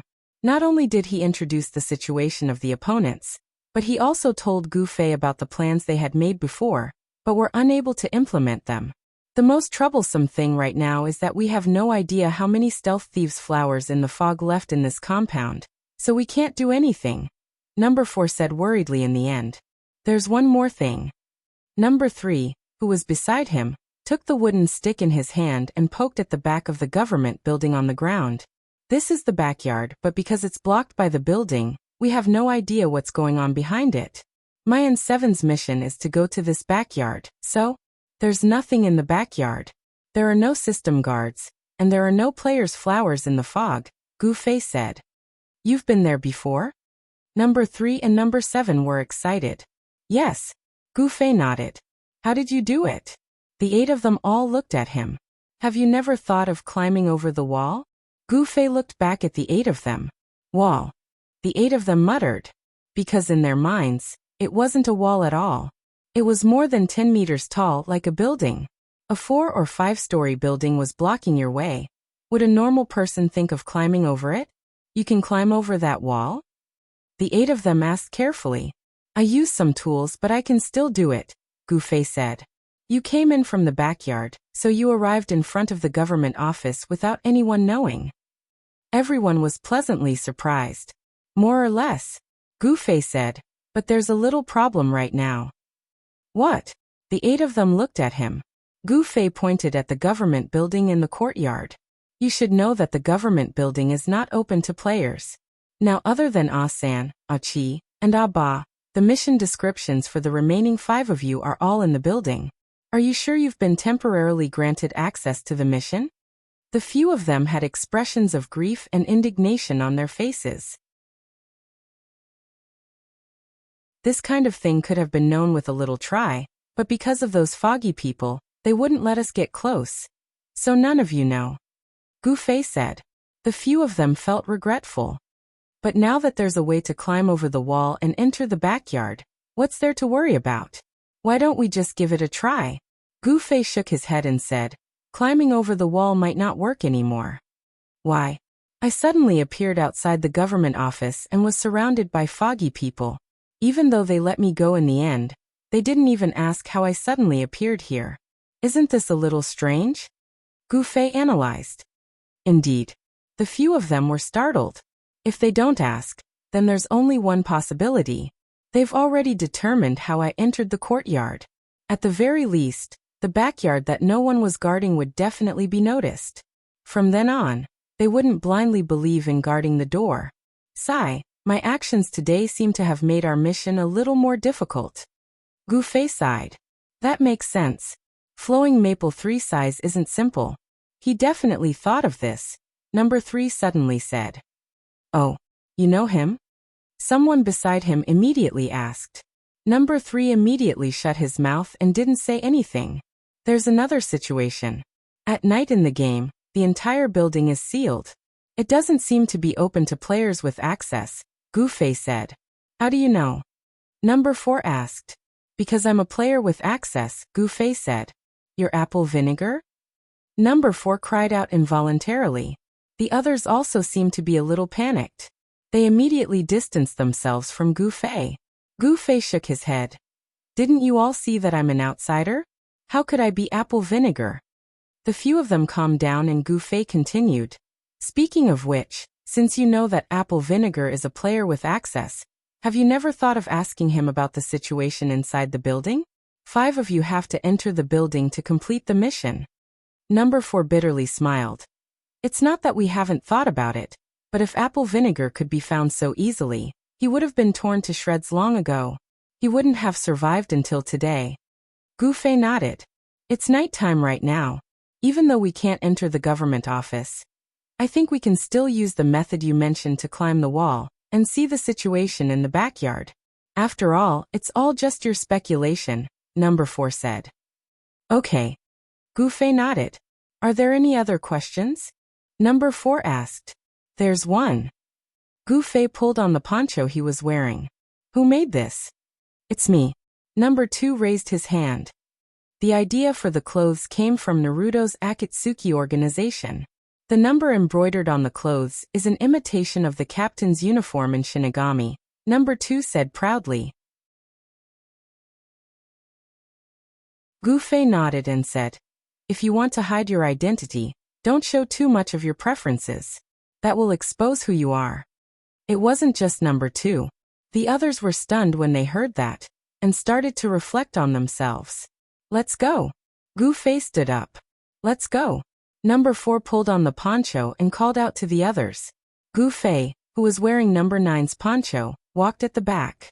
He continued to quietly observe the 8 people. Cooperation was built on the foundation of mutual trust.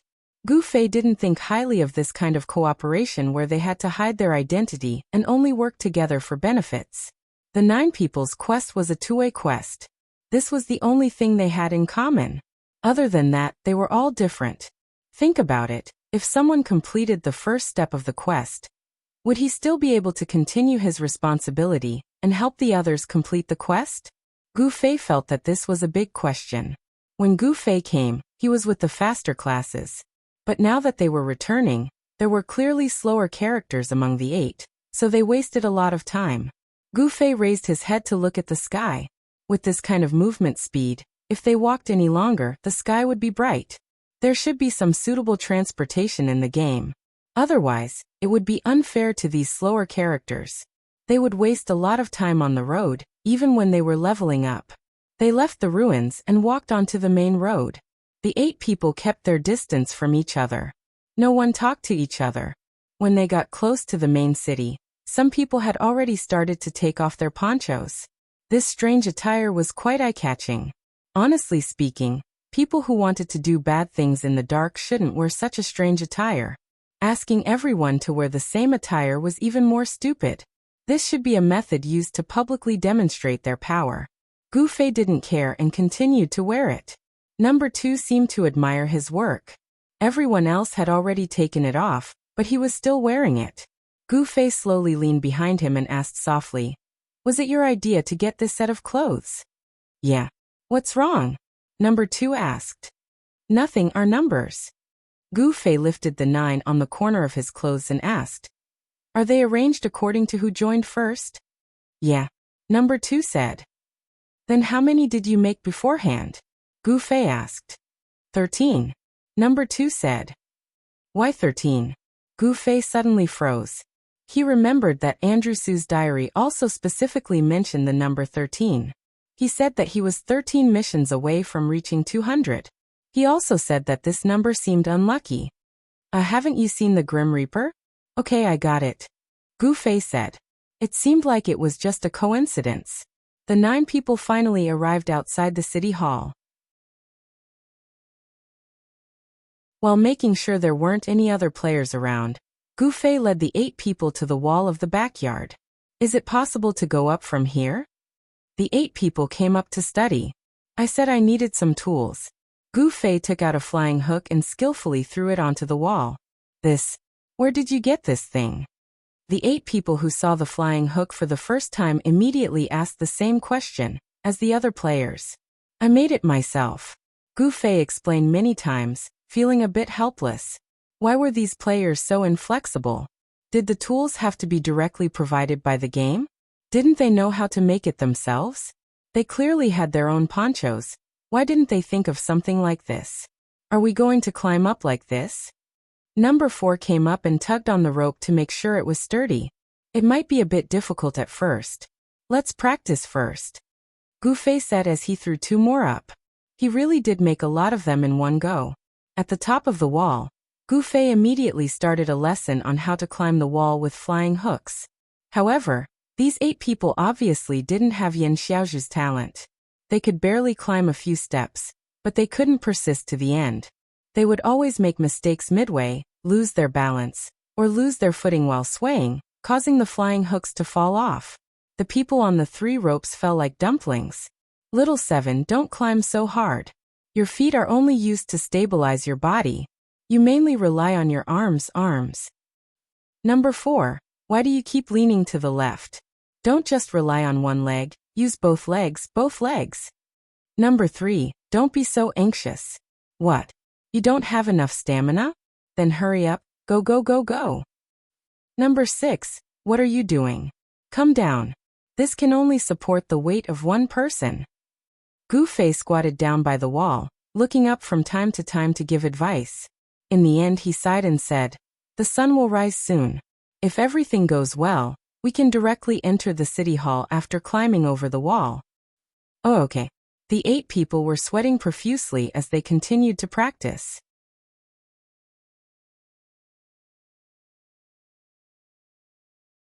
Chapter 465. As Gu Fei expected, when the 8 of them stood on top of the wall, the sky was turning bright, and the dawn of the game had arrived. Gu Fei grabbed a rope at random and climbed up to the top of the wall. The 8 people who were bathed in the morning light quickly stopped their excitement of climbing up the wall and felt ashamed of themselves. Although the night in the game wasn't completely dark, the color of the sky was still very different when the sun rose in the early morning. The beautiful scene of the sunrise didn't diminish much because the night in the game wasn't dark. However, all of this didn't exist in Xia Fog City. Gu Fei just saw that the fog in front of him was getting clearer and clearer. Players who could survive in Cloud Fog City for so long must be very patient. Because of this fog, they missed a lot of things. Gu Fei thought as he picked up his flying hooks. Is there anyone down there? Gu Fei turned around and saw the 8 people were already carefully looking at the scene in the backyard of the government office, so he asked casually. So many people. The 8 people said. Really? Gu Fei quickly came over to look and took out his binoculars to observe from a closer distance. It's the players. Looking at the flowers in the fog, they really have taken precautions. Gu Fei confirmed that these people didn't come out yesterday. He sighed and said to the 8 people. The 8 people looked at the binoculars in Gu Fei's hands in amazement. Did you do this yourself? Number 2 asked cautiously. No, I borrowed it. Gu Fei quickly said. He suspected that the 8 people were going to treat him as the almighty creator. There's another bad news. Gu Fei said. When I just stuck my head out to look, I think I was seen by someone. Gu Fei's calmness made the 8 people feel quite ashamed. After looking at each other, the 8 people came to a realization and finally nodded. Actually, we also. The players clearly knew that their opponents would climb over the wall, so they naturally paid close attention to the top of the wall. Gu Fei's head didn't escape their attention. However, the 8 of them chose to remain silent after being discovered. Perhaps they were afraid of being accused by others for their mistakes. In the end, none of them escaped the fate of being discovered. It wasn't until Gu Fei's confession was discovered that the 8 of them looked at each other with a guilty conscience, and immediately realized that they were all the same. It was indeed a terrible team. Gu Fei thought. Such a simple detail could explain a lot of problems. Apart from the lack of trust between the 8 of them, they also had no sense of responsibility. They could only follow the team to get what they needed. It seemed like these guys had never thought about whether they should take on some responsibilities or consider other people's situations. What do we do now? The 8 of them looked at each other. What will he do? Will he come again? Before arranging the defense of the backyard, 3 Sighs of Flowing Maple had raised this question with his companions. How did he climb over a wall that was more than 10 meters tall? Someone asked. He naturally has his methods, 3 Sighs of Flowing Maple said. We just need to be on guard and make him retreat. This was actually 3 Sighs of Flowing Maple's guideline for this mission. It was also one of the main reasons why he let Gu Fei leave so easily last night. He didn't want to have a PK with the players in the backyard. He was worried that this would become the basis for Giordano to deduct their completion rate. Therefore, he tried to arrange for their people to be out in the open. He hoped that the players with bad intentions would see that they were on guard and give up on the idea. That's for the best. The others nodded. They had always agreed with 3 Sighs of Flowing Maple's guideline. Call some of our brothers to guard the backyard. It's the last moment. Let's all work hard. 3 Sighs of Flowing Maple said. Currently, there was nothing they could do to increase their quest's completion rate. However, with each peaceful day, the quest's completion rate would increase slightly. They had no other choice but to rely on this method until their quest's completion rate reached 100%. But I'm afraid this won't make him retreat. Drifting couldn't help but speak. Although 3 Sighs of Flowing Maple invited him to participate in the discussion among the core members of the guild, Drifting knew that the players in the guild didn't blindly worship him. Although he was sitting at the table, he didn't have the same status as the others. Drifting didn't want to say much. However, when he heard the discussion, he couldn't help but speak. From his point of view, the plan that these people proposed was no threat to Gu Fei. They had underestimated Gu Fei's strength. Brother Drifting, what do you think? 3 Sighs of Flowing Maple asked. Nothing. Just don't underestimate him. He's stronger than you think, Drifting said. Drifting knew that some people didn't like what he said. As expected, half of the people in the room curled their lips. Drifting had no choice but to shut up. The guild leader 3 Sighs of Flowing Maple didn't ignore Drifting's words. In the end, he said to the others, "Then should we send more people?" Send more people? How much was more? More than the PK points that he had accumulated once? Drifting smiled bitterly but didn't say anything. The defense of the backyard was handed over to one of the core members. After he arranged everything, He proudly introduced his arrangement to the others. I'm looking forward to seeing what that guy will do in the face of such a defense. Kill your way in. This time, Drifting, who had been sitting in the corner, suddenly said to him, Charge in. When the 8 people asked what they should do, Gu Fei answered like this. Charge in. The 8 people were shocked. This was the same as fighting head-on against the Flower in the Fog Guild. They only had 9 people. Wasn't this too rash? Their defense is only against me. The 8 of you are a force that they didn't expect. It's enough to catch them off guard, Gu Fei said. Catch them off guard? There are more than 20 people down there, right? There are only 9 of us.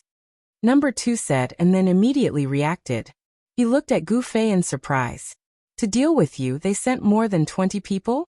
Who the hell are you? The others also realized this and looked at Gu Fei. Gu Fei spread his hands and said, I thought we didn't ask each other about each other's background. The opportunity is right before our eyes. Gu Fei continued. Just now you were discovered. Now they know that I'm not the only enemy. There won't be a weak defense of more than 20 people. A weak defense of more than 20 people? Number 2 was surprised again. Make your decision. Gu Fei looked at the 8 people. The 8 people looked at each other and felt that Gu Fei's analysis was reasonable. They nodded in unison. Gu Fei quickly took out a flying hook and set it on the wall. He said to the 8 people, I'll go down first to attract their attention. You guys slide down after me. Number 3 and number 7. You 2 find what you need in the yard. Number 8. You find a place to hide in the backyard. When it's chaotic, find a chance to sneak to the front yard to find your quest NPC. You have movement speed, so it shouldn't be difficult for you. Number 3, number 7 and number 8 nodded. The others, do you see the door in front of you? If you have the authority, you can enter there. If you don't, immediately return to the rope and retreat. We'll plan later, Gu Fei said. Okay. Everyone nodded. Then let's hurry and act immediately. I'll go first. As soon as Gu Fei finished speaking, he threw the rope over the wall and grabbed it with one hand. With a whoosh, he slid down. It's here. There was a cry of surprise in the yard. The position Gu Fei chose was the closest to the small door at the back of the building. It reduced the time it took for everyone to rush to the government office. Coincidentally, there was half of the enemy's people guarding this place. This was exactly what Gu Fei wanted. To gather all of them together and deal with them all at once. The 8 people on the wall heard the cry from below and stuck their heads out. They saw Gu Fei grab the rope and slide down. Suddenly, he stepped on the wall and flew up. In midair, a sword flashed in his hand. As he fell, the sword flashed and flames danced around him like a swimming dragon. The 8 people seemed to have thought of something. What are you hesitating for? Hurry up and go down. 3 people had already grabbed the ropes and jumped over the wall.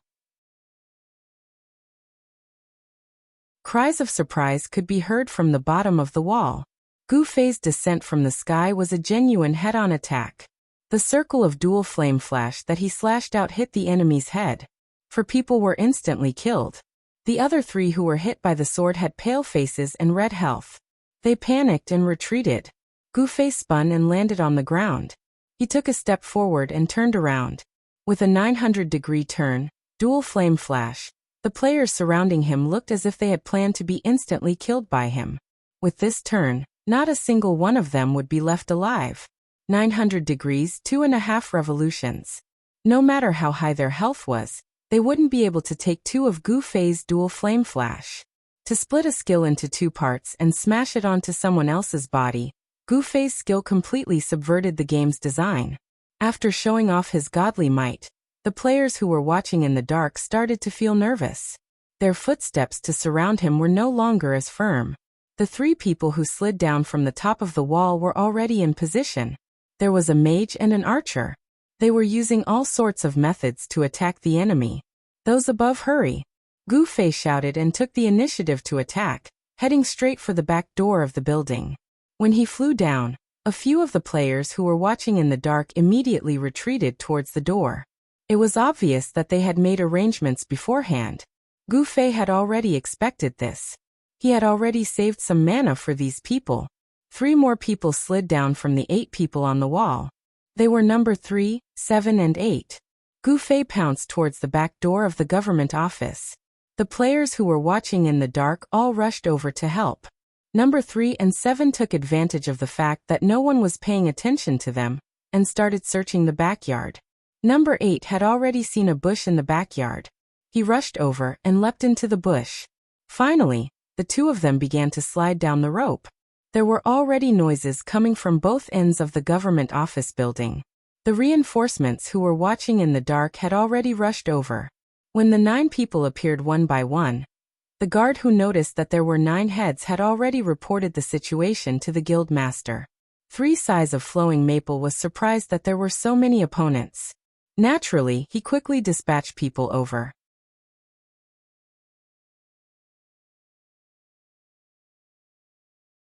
Chapter 466. They came so quickly. Gu Fei sighed. This was all thanks to those 8 brothers.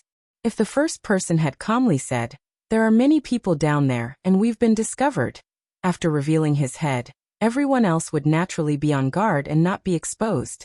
The other side did not know that there were 9 people hidden up there and would not immediately send reinforcements. Gu Fei and the others would then have more time to attack. However, they were still halfway to the small door, and the other side's main force had already arrived from the left and right. The arrival of the enemy's main force raised the morale of the original guards. The fear that Gu Fei's massacre had given them was now gone. Everyone regained their fighting spirit and surrounded Gu Fei and the others. Quick! Continue charging! Gu Fei realized that the few people beside him were immediately shaken by the large formation. He hurriedly shouted to get them to focus and not let their imaginations run wild. In the end, number 1 of the 9 was the first to retreat. He mumbled, "No, this definitely won't work. I told you that this won't work." After repeating these words, he immediately turned around and ran. He wanted to rush back to the wall and climb the rope to escape. Gu Fei frowned slightly, but did not stop him. He looked at the others and said, "If you want to escape, you might still be able to make it in time." The few of them hesitated, but very quickly, a cry of surprise made them make up their minds. Continue charging. Number 1, who had turned around and wanted to escape, suffered a devastating blow. The long-range attackers suddenly turned their guns and fired at number 1. In an instant, number 1 was blown up into white light. Although they did not want to cause a PK, someone had already been PK'd by the other side. They did not care about that. 3 Sighs of Flowing Maple had already given the order. None of the people who came in were to escape. Those who wanted to escape were to be killed first. Since things had already reached this point, they could not show any mercy. Otherwise, if word got out that they could charge in and retreat as they pleased, it would only attract more troublemakers. 3 Sighs of Flowing Maple's decision was very decisive. Number 1 was unlucky enough to run into the muzzle of this command, and was prioritized for extermination. When the others saw that retreating was more dangerous than advancing, they could only brace themselves and continue forward. "We can definitely do it." Gu Fei cheered everyone on as he continued to rush to the front with his frail body. The warrior comrades in the team felt ashamed, and were also infected. They stepped forward and retreated together with Gu Fei. "Don't let them get close to the building." 3 Sighs of Flowing Maple roared in the channel. There were a few players standing guard in front of the building. At this moment, Gu Fei's murderous intent was soaring as he braved the hail of bullets to charge at them. They couldn't help but break out in a cold sweat again. They huddled together, trying to give each other strength. The ranged classes were the first to attack, but Gu Fei easily neutralized this small blow. In the blink of an eye, Gu Fei had already arrived before them. A few of them waved their weapons and wanted to attack, but for some reason, Gu Fei easily penetrated their attack net with a single slash of his sword. For Gu Fei, these normal people were brandishing their weapons and had so many openings that even Gu Fei couldn't count them with a single glance.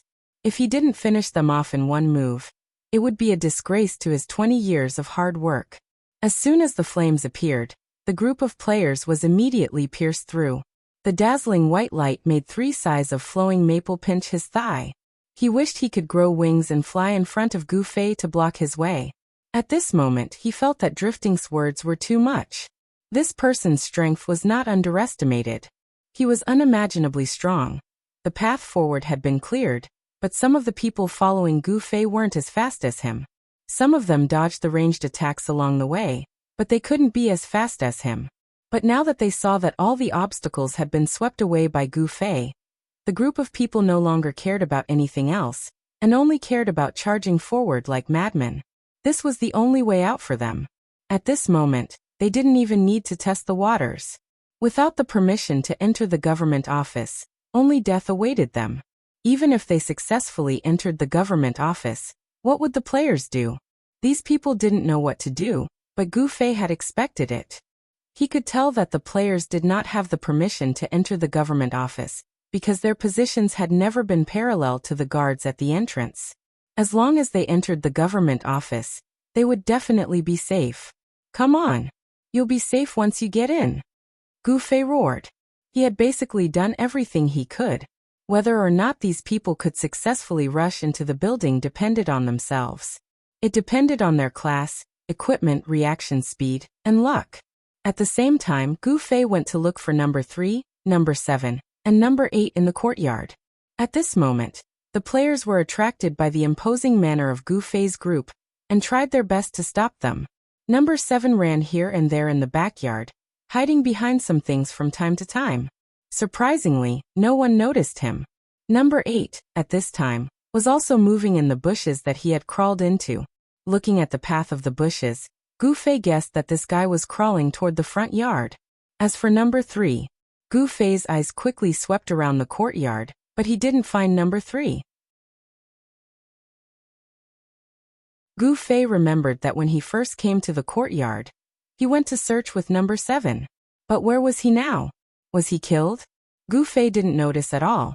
At this moment, the 4 people who followed Gu Fei finally rushed to the front without being killed. Number 4 staggered and seemed to be on the verge of being killed. Gu Fei swung his sword and helped them cut down a few arrows. He then turned around and shouted, "Hurry up!" Gu Fei had never left them behind and even came to their aid at this time, which made them feel ashamed and grateful at the same time. They hurriedly went into the government office, but the guards at the door ignored them as if they were wooden men. They have the authority. Gu Fei was happy for them. They rushed in one after another. When they reached the last person, the guard suddenly stretched out his arm. The player nervously jumped back and turned to look at Gu Fei with a sad face. "I don't think I have." It was number 2. Gu Fei was silent. It was impossible to force their way through the guards, but there was no way out. Staying here would only mean death.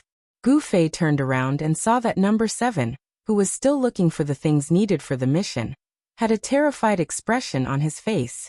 According to the plan, when everyone rushed to the government office and diverted the attention of the players, it would be the only chance for him to complete the quest. If he missed this opportunity, he would be easily discovered by the players. Seeing that this was about to happen, he hurriedly tried to find a place to hide. For a moment, he did not know what to do. What was worse was that the players saw them enter the government office one by one. While they were annoyed, some of them looked around and found number 7. However, Gu Fei had an idea. He patted number 2 and said, "Wait here. The 2 guards will leave in a moment. You go in immediately. Don't leave after you go in. Hide behind the door immediately." "Got it." "What?" Number 2 was confused. "Just do as I say." Gu Fei didn't have time to explain to him. He suddenly turned around and rushed out. "Where are you going?" Number 2 exclaimed, but then he saw where Gu Fei was going. He was rushing in the direction of number 7. Is he going to help him? Number 2 was touched. He originally had hope for this group. He felt that everyone gathered together with a common goal, wore the same uniform, and worked together in the dark. It was mysterious and interesting. But soon, the mutual distrust and blatant use of each other made him feel uncomfortable. What was more frightening was that almost everyone was the same. Was reality really different from the fictional world in the comics? Just as he was sighing, number 9 suddenly appeared in the team. Originally, he didn't care about this newcomer. However, Gu Fei at least showed some attention to the raincoat and wore it like him. This made number 2 feel much better. At this time, Gu Fei didn't show any selfishness in the battle. It made him feel that he had found the feeling he was looking forward to. Reality wasn't that boring after all. At this time, Gu Fei didn't know that someone was talking about him behind him. He hurriedly rushed toward number 7 while waving his hand and shouting, "Why are you standing there like a fool?" Number 7 seemed to wake up from a dream, but seeing people rushing toward him from all directions, he still didn't know what to do. "Continue looking for your mission." Gu Fei spat out the apple in his mouth. After getting rid of the obstacles along the way, he immediately ate some fruit to replenish his mana. Although he hadn't fully recovered, he could still hold his ground. "I don't know where he is." Number 7 was a little mad. "Nonsense. If you knew, would it still be called looking? What's your mission?" In the previous introductions, everyone had only briefly mentioned the general content of their mission, but they hadn't been specific. "A sleeping assassin," number 7 replied. "What?" Gu Fei didn't understand what the topic had to do with searching. Number 7 wiped his sweat and explained in detail, "I'm looking for a sleeping assassin in the backyard." "Looking for a living person? You haven't found one even after so long," Gu Fei exclaimed. Just how big of a target was this? Number 7 felt ashamed. "Use your brain. Who would sleep on such a large piece of flat ground? And since you're an assassin, you have to be more discreet. Pay more attention to these places," Gu Fei shouted as he turned around. A few confused players had already rushed up to him. Gu Fei stepped forward and slashed. The players hurriedly swung their swords to block, but Gu Fei's slash was only a feint. He had already turned around to attack the next person. Just like that, the players were all hit by Gu Fei's feint. They all swung their weapons at Gu Fei. Gu Fei took 2 steps back. The others rushed forward and squeezed into a row. Gu Fei used a soul-stirring dual flame flash. Number 7 was dumbfounded. The way Gu Fei fought just now was to attract monsters, gather them into a group, and kill them in one hit. Was this guy treating players as monsters to be farmed? This number 9 was too scary. At this time, Gu Fei looked at the 2 guards outside the government office. The PK value is already 20. Are these 2 still not coming over?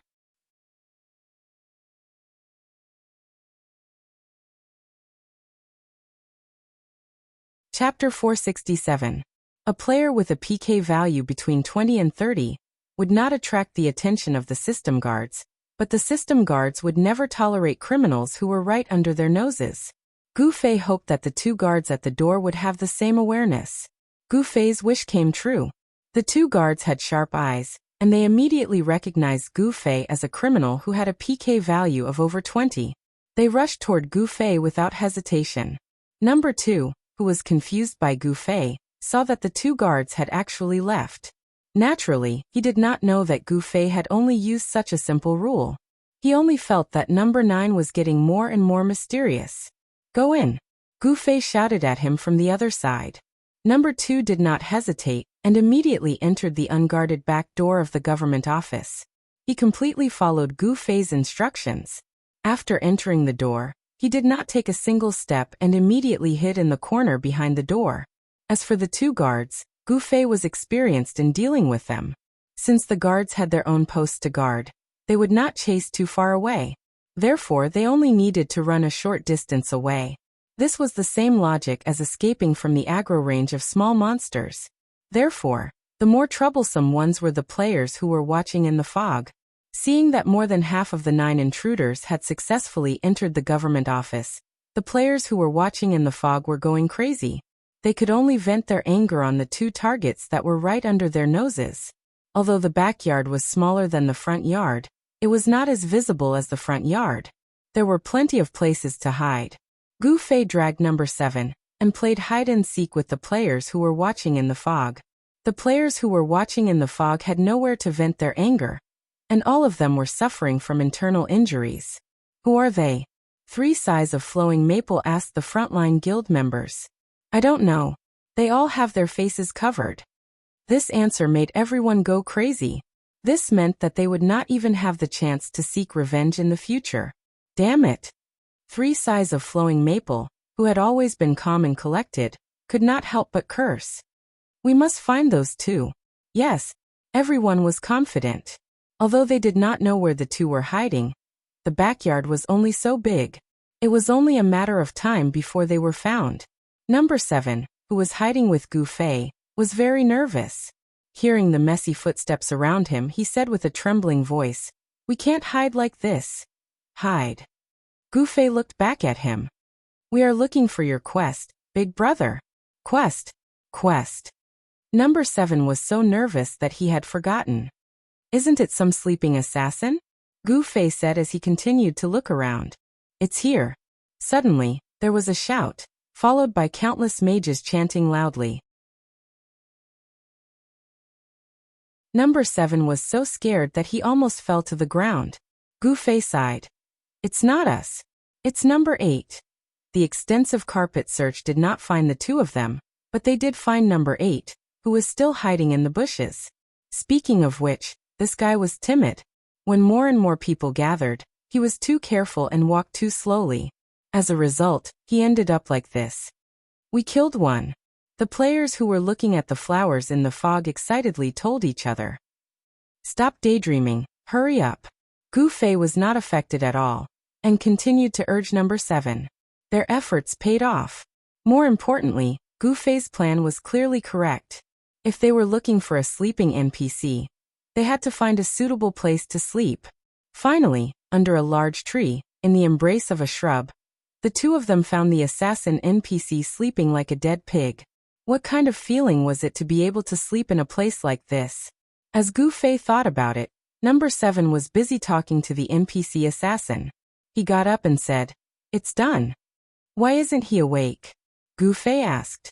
"I don't know." Number 7 said, "Anyway, the mission is done. We can go back and hand in the mission." Gu Fei nodded and listened to the messy footsteps beside him. He said to number 7, "Stay here and don't move." "Why?" Number 7 was confused. "I'll lure them away," Gu Fei said. "Ah. Thank you so much." Number 7 was touched. He really met a lay phone. "There's no need. My mission is in the building. I still have to go in." Luring them away was just on the way. "You're very lucky that number 8 became your scapegoat," Gu Fei said. "Huh." Number 7 was startled and then reacted. The targets of the people looking at the flowers in the fog were the two of them. Now that number 8 was dead, there was only one target left. Gu Fei jumped out and became this person, so number 7 naturally wouldn't be in any danger. In this way, number 8 really became number 7's scapegoat.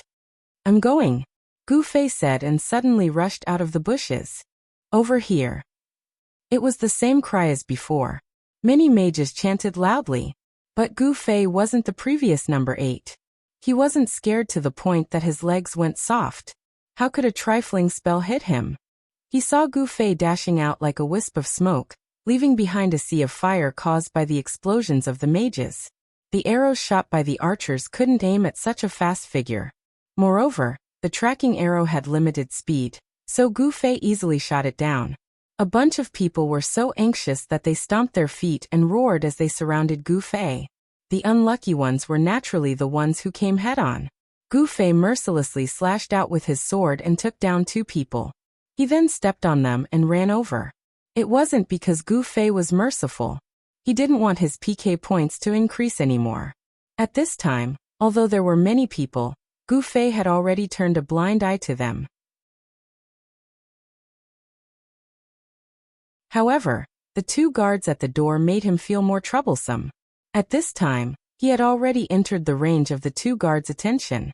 As soon as they saw him, a criminal, the 2 guards immediately left their posts in high spirits.